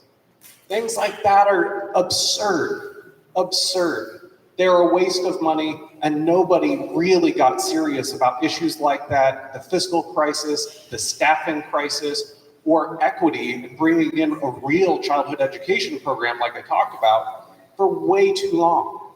These are problems that we know have existed for a long time. And now that our back is up against the wall, there is some good work being done that we got to continue. But this is a long, long standing failure. Wow, this question is like a 3-point shot. I'm not sure why I'm thinking about basketball, and I wish I were Steph Curry. In a prior iteration of my life, I had this blog called Eyes on Board of Education, where I said one year we might have had the worst Board of Education ever. But the grade doesn't really matter to me. It's about how we can do things different. So I'll give this Board of Education a B. And for a Chinese American, some of you guys are Chinese American, some of your parents are really unhappy with Bs, and I was that kind of person. So hopefully people will take this B as a sign for doing something better. And here's what I would do better. The Board of Education is something that can really make the superintendent do something different. I've been endorsed by Emily Barase and Eddie Kim. There are boards of education which have directed the superintendent to do things better. Here's what I would say would do things better. Give timelines, increase trust, and just respond to the community. The way that this Board of Education is working with the superintendent is nice because it's all this word salad of trust and accountability, and then nothing behind it. The Board of Education could step up today. If I were Board of Education Commissioner in January, things would be very different. Thank God we have a different situation than 2-3 years ago, but there's still so much to do. Thank you. Right. I've been attending Board of Education meetings regularly since 2020.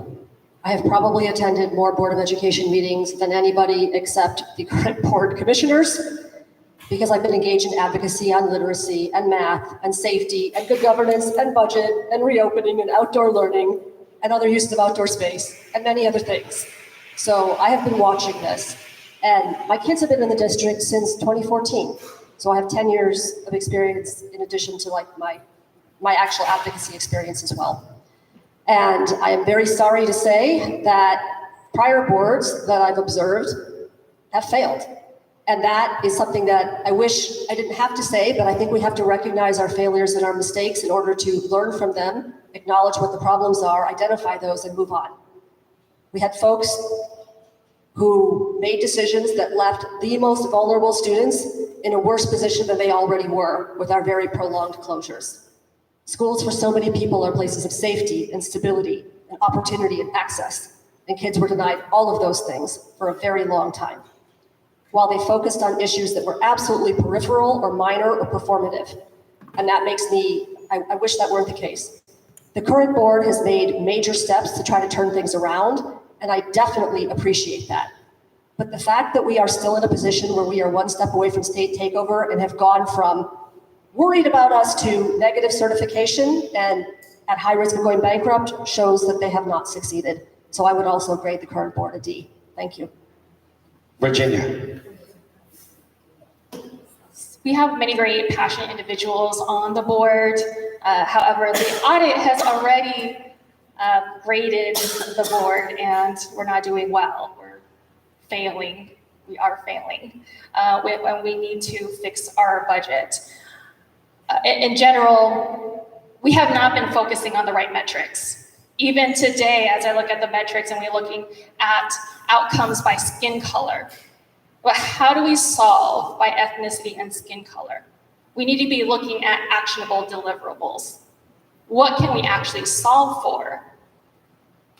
And the issues of the API community are hidden. If we're looking at over 90% of our API community are doing well, we only just need to switch those numbers to the actual student count to understand that nearly 1,500 API students are suffering.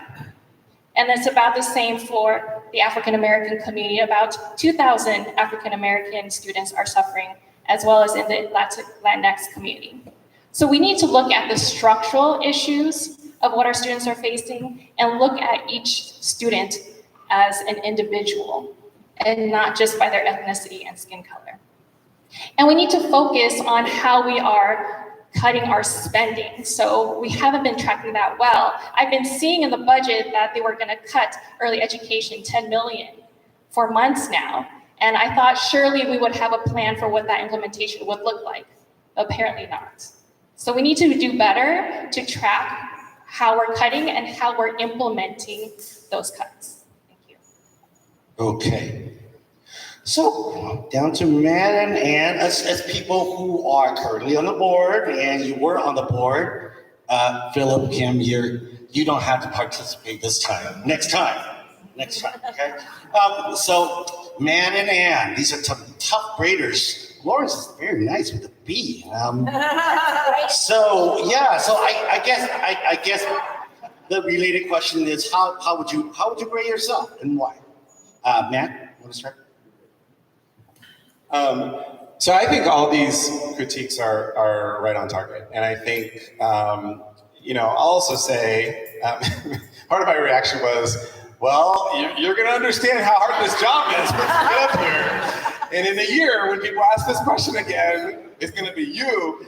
And I think that's appropriate, right? Like I think that's what everyone here is looking for, right? They're looking for a hard job. I want to say much respect, right? If you're saying this is a D, and I'm going to jump in there and I want to fix it, I have a lot of respect for that.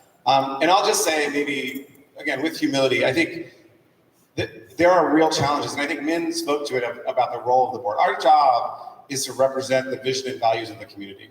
We don't run the district. We all have other jobs.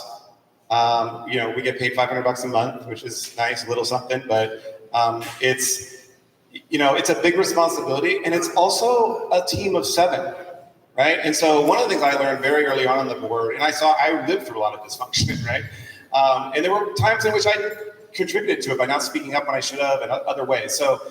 But if the team of 7 is not unified, you cannot hold the superintendent accountable. You cannot support the superintendent. You cannot have the kind of accountability that some folks here were talking about. And so I think that's the key. And frankly, I've learned a lot this year in board leadership. That's why, a month into being board president, I took swift action to call a special meeting and to bring in city help, right? Those are things that we all have choices, right? As leadership moves, what are you going to do? And that was a risk, right? Some people criticized me. They said, oh, you're creating chaos, you're doing these things. But I thought, I actually agreed with the grade and said, we need to do something. We need to do something dramatic and different. And that's why I asked for the mayor's help, right? And so sometimes you got to take risks as a leader and be bold and do what's necessary for our kids. But again, the key is keeping that team unified so that the board is moving in a single direction and holding the superintendent accountable and supporting them to do what's right for our kids. Ann? 2020, the board had an F, so we had a recall and fired as many as we could. And then I think we upgraded it. I was part of that upgrade team. Then maybe we got a C. And then we had some training about what a board is supposed to do. And I think for a number of months, we worked as a team. C, edging close to a B at the time. But now I think we're back down to a D. That's my final answer, D. Thank you, everyone. Leanna, I think that was the last question. I want to thank everyone, and Leanna will do so as well. Thank you everyone on a hot day being here. Those of you in the audience and those of you who are, wanting to do this. It is a big task, especially at this time. Leanna. Well, let's give the moderator a big round of applause.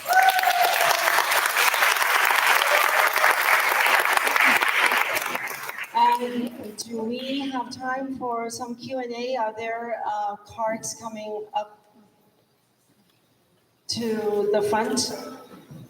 I was told like 10 minutes of. Yeah, maybe like a minute break for that. Okay, give the candidates a break. No, they don't need a break.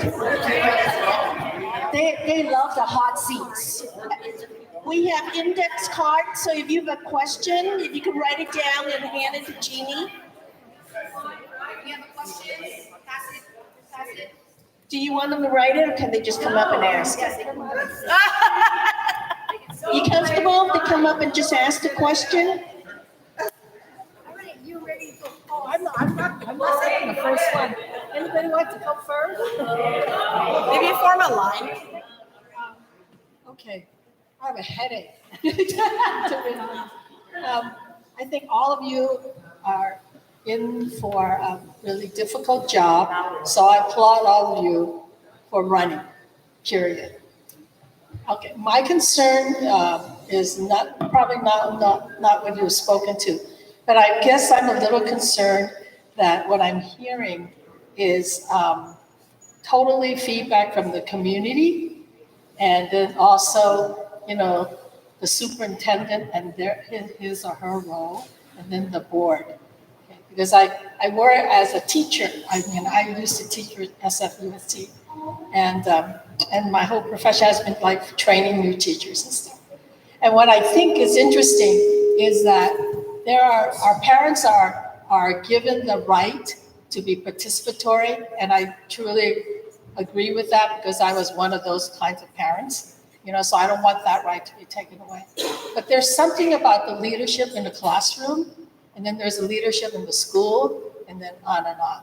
So I would take a cue, at least, to hear parents and respect what they say, and then at the same time know that you are the leader within the school and your other colleagues as well.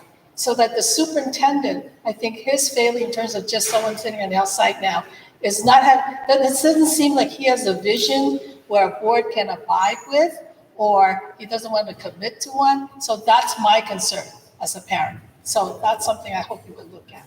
One thing I didn't hear very much of is, because I am a product of the 60s, is this whole issue of racial diversity, which I think as far as we want to say, we want to be colorblind or we want to be sensitive to certain things, I think there are differences even within the schools, because if you're talking about the southeast side, there has been attempts for so long to make another Lowell there.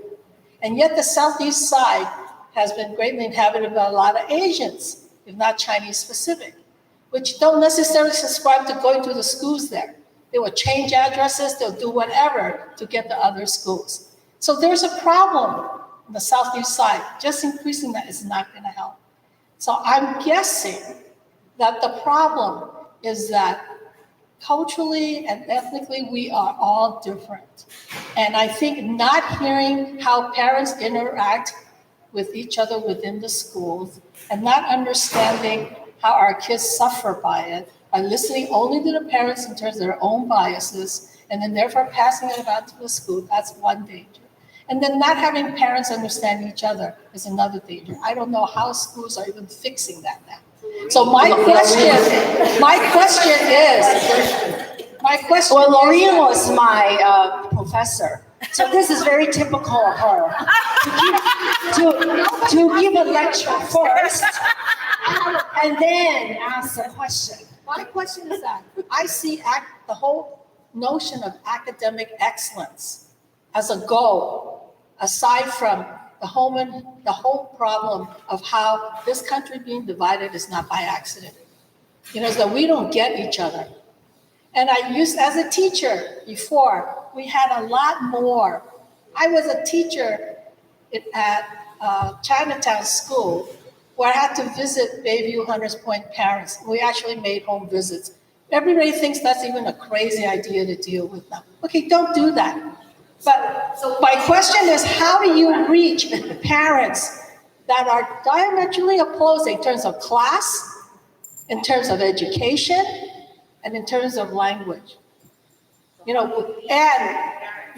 terms of being that factor into every single school that we have, without a lottery, without a whatever. It's more complicated, and you disregard the lottery problem. How do you fix the other problem? Because what we have is a country that we have now, which I think is crazy. based on so much language and racial diversity, cultural and social and cultural diversity? How do you reach and communicate with parents? I appreciate the question, and it's something that I deal with on a daily basis and have for much of the 25 years that I've been a leader. Right now at Mercy Housing, we translate our materials into 40 languages for 45,000 residents that span the globe in terms of where they come from. Creating a sense of community. What a lot of people don't realize is that people say, oh, Mercy Housing, you're creating a home or you're giving someone a home. No. What we're doing is creating community. Because that's really where it starts, right? I'll stand up so people can see me. That's really where it starts. How are you creating community? I'm thrilled to be endorsed by Parent Action, by Coleman Advocates, by a lot of different advocacy groups that reach across this entire city to be able to understand and hear their voice. That's what I'm so excited about, to be able to understand their voice. Oh, sorry, I didn't realize, I don't know if we have like a certain amount of time. So cool.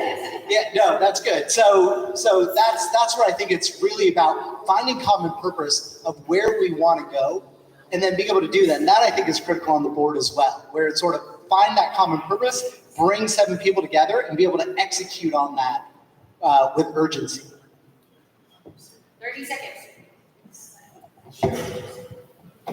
So I believe the diversity is much more than skin deep. I have fraternal twins, polar opposites. They're both Chinese. They're both my sons. They are completely different. So I really don't believe that diversity is skin deep. Culturally, yes, I think we have diversity.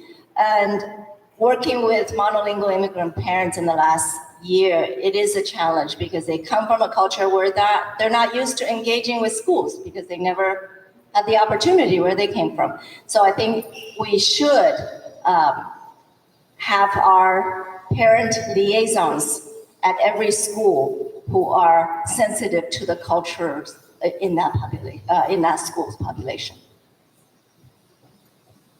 I really appreciate this question because for me, this is the fundamental purpose of public schools, right? Is to bring people together across cultural, racial, linguistic difference where everyone can be together and learn together, right?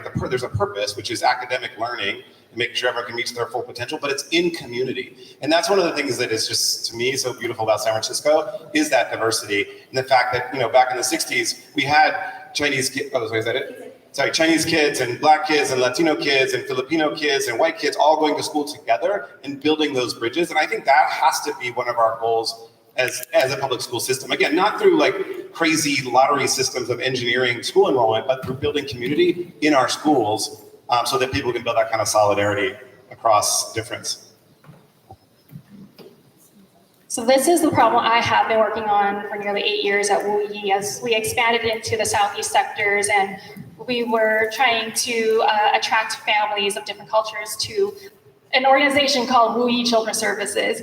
And I got so much pushback that the name was the problem. But when I dug deeper, it wasn't about the name, it was about the access and the layers of policy that was developed that was impossible to implement. So I think that's why it's so important to have good policy and to brand and do outreach. So while I was there, I started the first International Children's Day, the annual International Children's Day. I started the Bayview Children's Hub, and to build cultural access for all of our families. Thank you.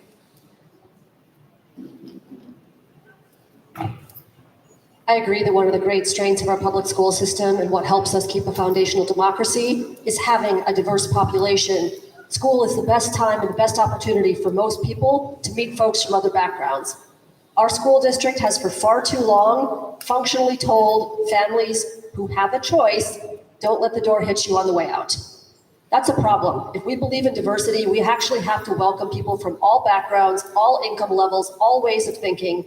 We actually have to embrace diversity. And frankly, I think many families want to do that. It's often the school district that stops them by keeping them, in affinity groups, for instance, and not allowing them to share across cultures. I know I have translated my materials in the back. Well, you guys as teachers are working across the races today in your classroom, so I appreciate that. I definitely have been growing up in San Francisco where I had mixed race classes And I can see how there's efforts that we can do that are across the races. I'm endorsed by the SF Guardians, who got forth the recall and the Prop G on math, and that was across all the races. This is something where going forward, there's a lot of things we can work at together that'll help all the races. I want to follow up on your specific example of the southeast corner, because there is a great mix of Black and brown students, Chinese and Asian American students there, and they do have different needs. But at the same time, they have shared frustration because 47% of our students live in the southeast corner, and we have historically underinvested there. We've talked about investing more, and we've never actually done it. We have a unique opportunity to fix that wrong that hurts all of the students in the southeast corner, because we have the school closures coming up where we need to make sure to protect those students, those schools in that area. And at the same time, hopefully we're going to see the passage of a big bond to invest in schools, and we need to invest in schools that are where the students are. Thank you. So I've been visiting a lot of schools, and I know that the teachers, the principals, the community actually knows a lot of the solutions for a lot of the challenges that we've been talking about, and we actually need to harness that. And so it's very important to understand that, to take that into account, but it's also important to know that we can't do everything that our customers want. So what does that mean? That means we have to have a dialogue, and that means we have to evaluate, we have to prioritize, and we have to be transparent. So everybody has to give a little ultimately in terms of what the solution is, but we have to listen first. Our customers are our North Star. So I love your question because it kind of reminded me of growing up. My dad did not particularly, identify with his bookworm daughter. And my mom was really excited for me to hopefully get the college education that she didn't have the opportunity to have. And I know that different families have different values around education, but it is so fundamental to our society. And I think that family outreach is really, really important. And we did that at Scholar Match. We had to explain to families in their language why their kid should apply to this little liberal arts college that they'd never heard of that was far away, and why that was a good and important thing for their kids. And being inclusive and speaking to communities in their home language, I think is really important in getting that information out. Questions from others?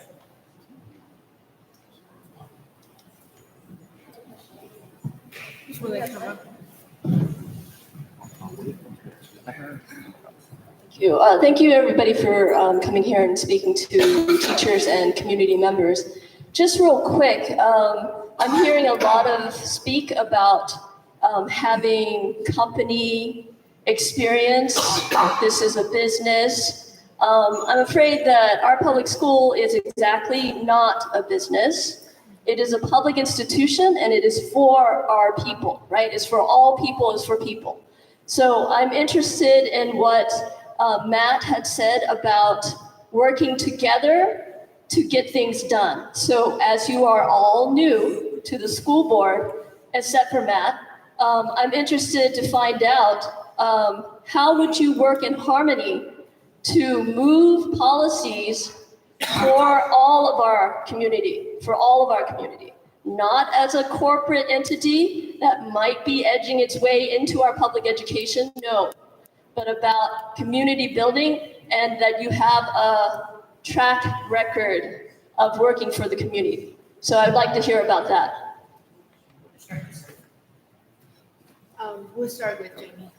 So as a public employee and a public sector union member, I really appreciate you raising this. I think that really we are stewards of the public fisc and of a public service.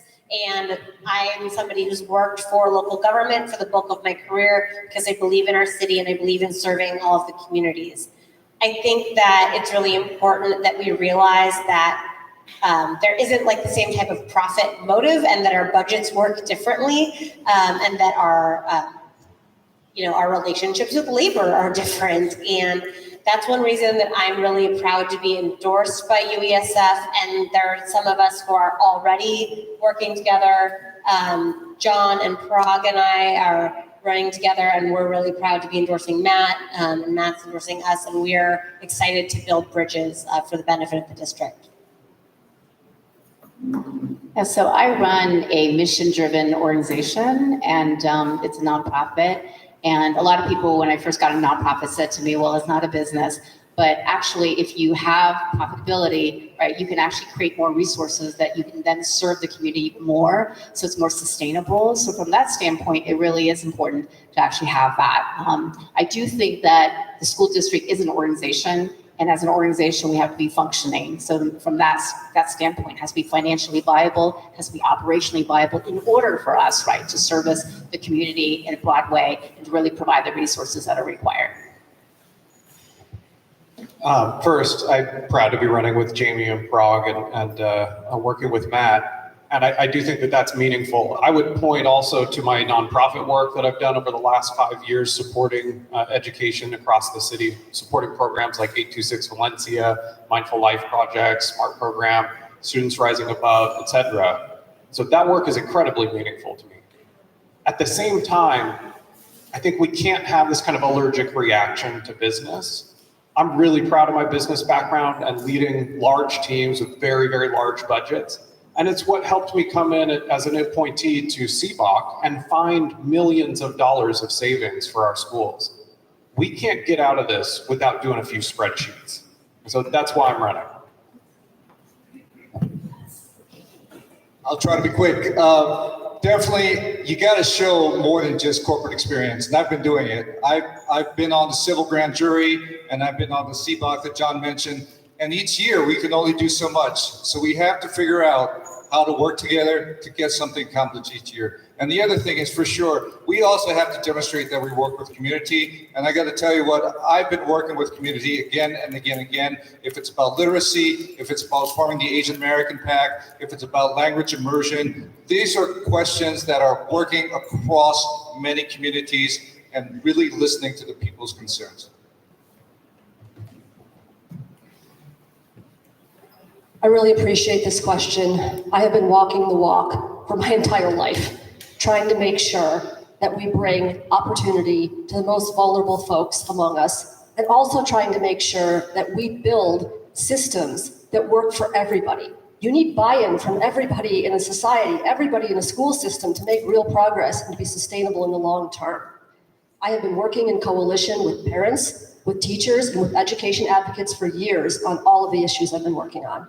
So I have a demonstrated track record. Thank you. I have the most comprehensive and deep experience working in community. I have worked to build movements. Wu Yi started over 45 years ago when there were no resources for the API community in Chinatown. And we had to build bridges and work across spend many hours in living rooms to be able to come up with a plan to get the resources that we needed to serve our community, because nobody else could see the needs that our community needed to address. And now the API community has made significant, profound contributions to our public education system. So it's about grit, fighting for the needs of the community, understanding and articulating them, and building coalitions to get it done. Yeah, I really appreciate it too, and I think that it's really important that we listen to the educators, obviously, and the parents and students, people on the ground doing the work. And I will say, one of the things I am proud of on the current school board is that we have built bridges across the so-called progressive and so-called moderate political lines in San Francisco. We've adopted a new governance model. We've adopted academic goals. We've adopted a whole system around holding the superintendent accountable. I think 2 years ago, we never would have been able to address the crises that are happening right now and the way we're addressing them now, because we wouldn't have had that level of unity. And we don't agree on everything, and we shouldn't. But as a team, we can disagree with respect and move forward together. And shout out to Phil Kemp, who's here, who's on the board. The newest board member who is working on the team. Public school is not a business, but it doesn't mean it shouldn't run efficiently and effectively. That's how you can serve the students. And that's how business stay in business, but that's their goal. The goal of public school is to serve the students. And I think all of us here want to do that. That's why we're here. So if we can find our shared goals and commit to working on process to serve the students, we can bridge those divides. So what I appreciate about the question is it recognizes that those of us that work in the public sector and the nonprofit sector are often forced to accept everyone in an inclusive manner with less resources and make it work because we have that grit, right? And look at what you all do in your classrooms every day. And so for 25 years, I've worked in an environment where I've been the head of programs for 160 million going into SFUSD and its programs, Mercy Housing, bringing an outcome focus to our vast programs, and finally serving as a member of the DCCC, where we can put aside political differences and move forward to do what's best for our kids and our city. Well, thank you. That brings us to the conclude of our evening tonight, and I want to thank every candidate for being here. Let's give them a big round of applause. Thank you all for staying to the last moment. And that just shows again that your passion and your commitment to public education. Just want to say that as a Chinese American, an immigrant, I know how important it is to find our voice and participate in the American democracy. So let's get out there and vote. Thank you.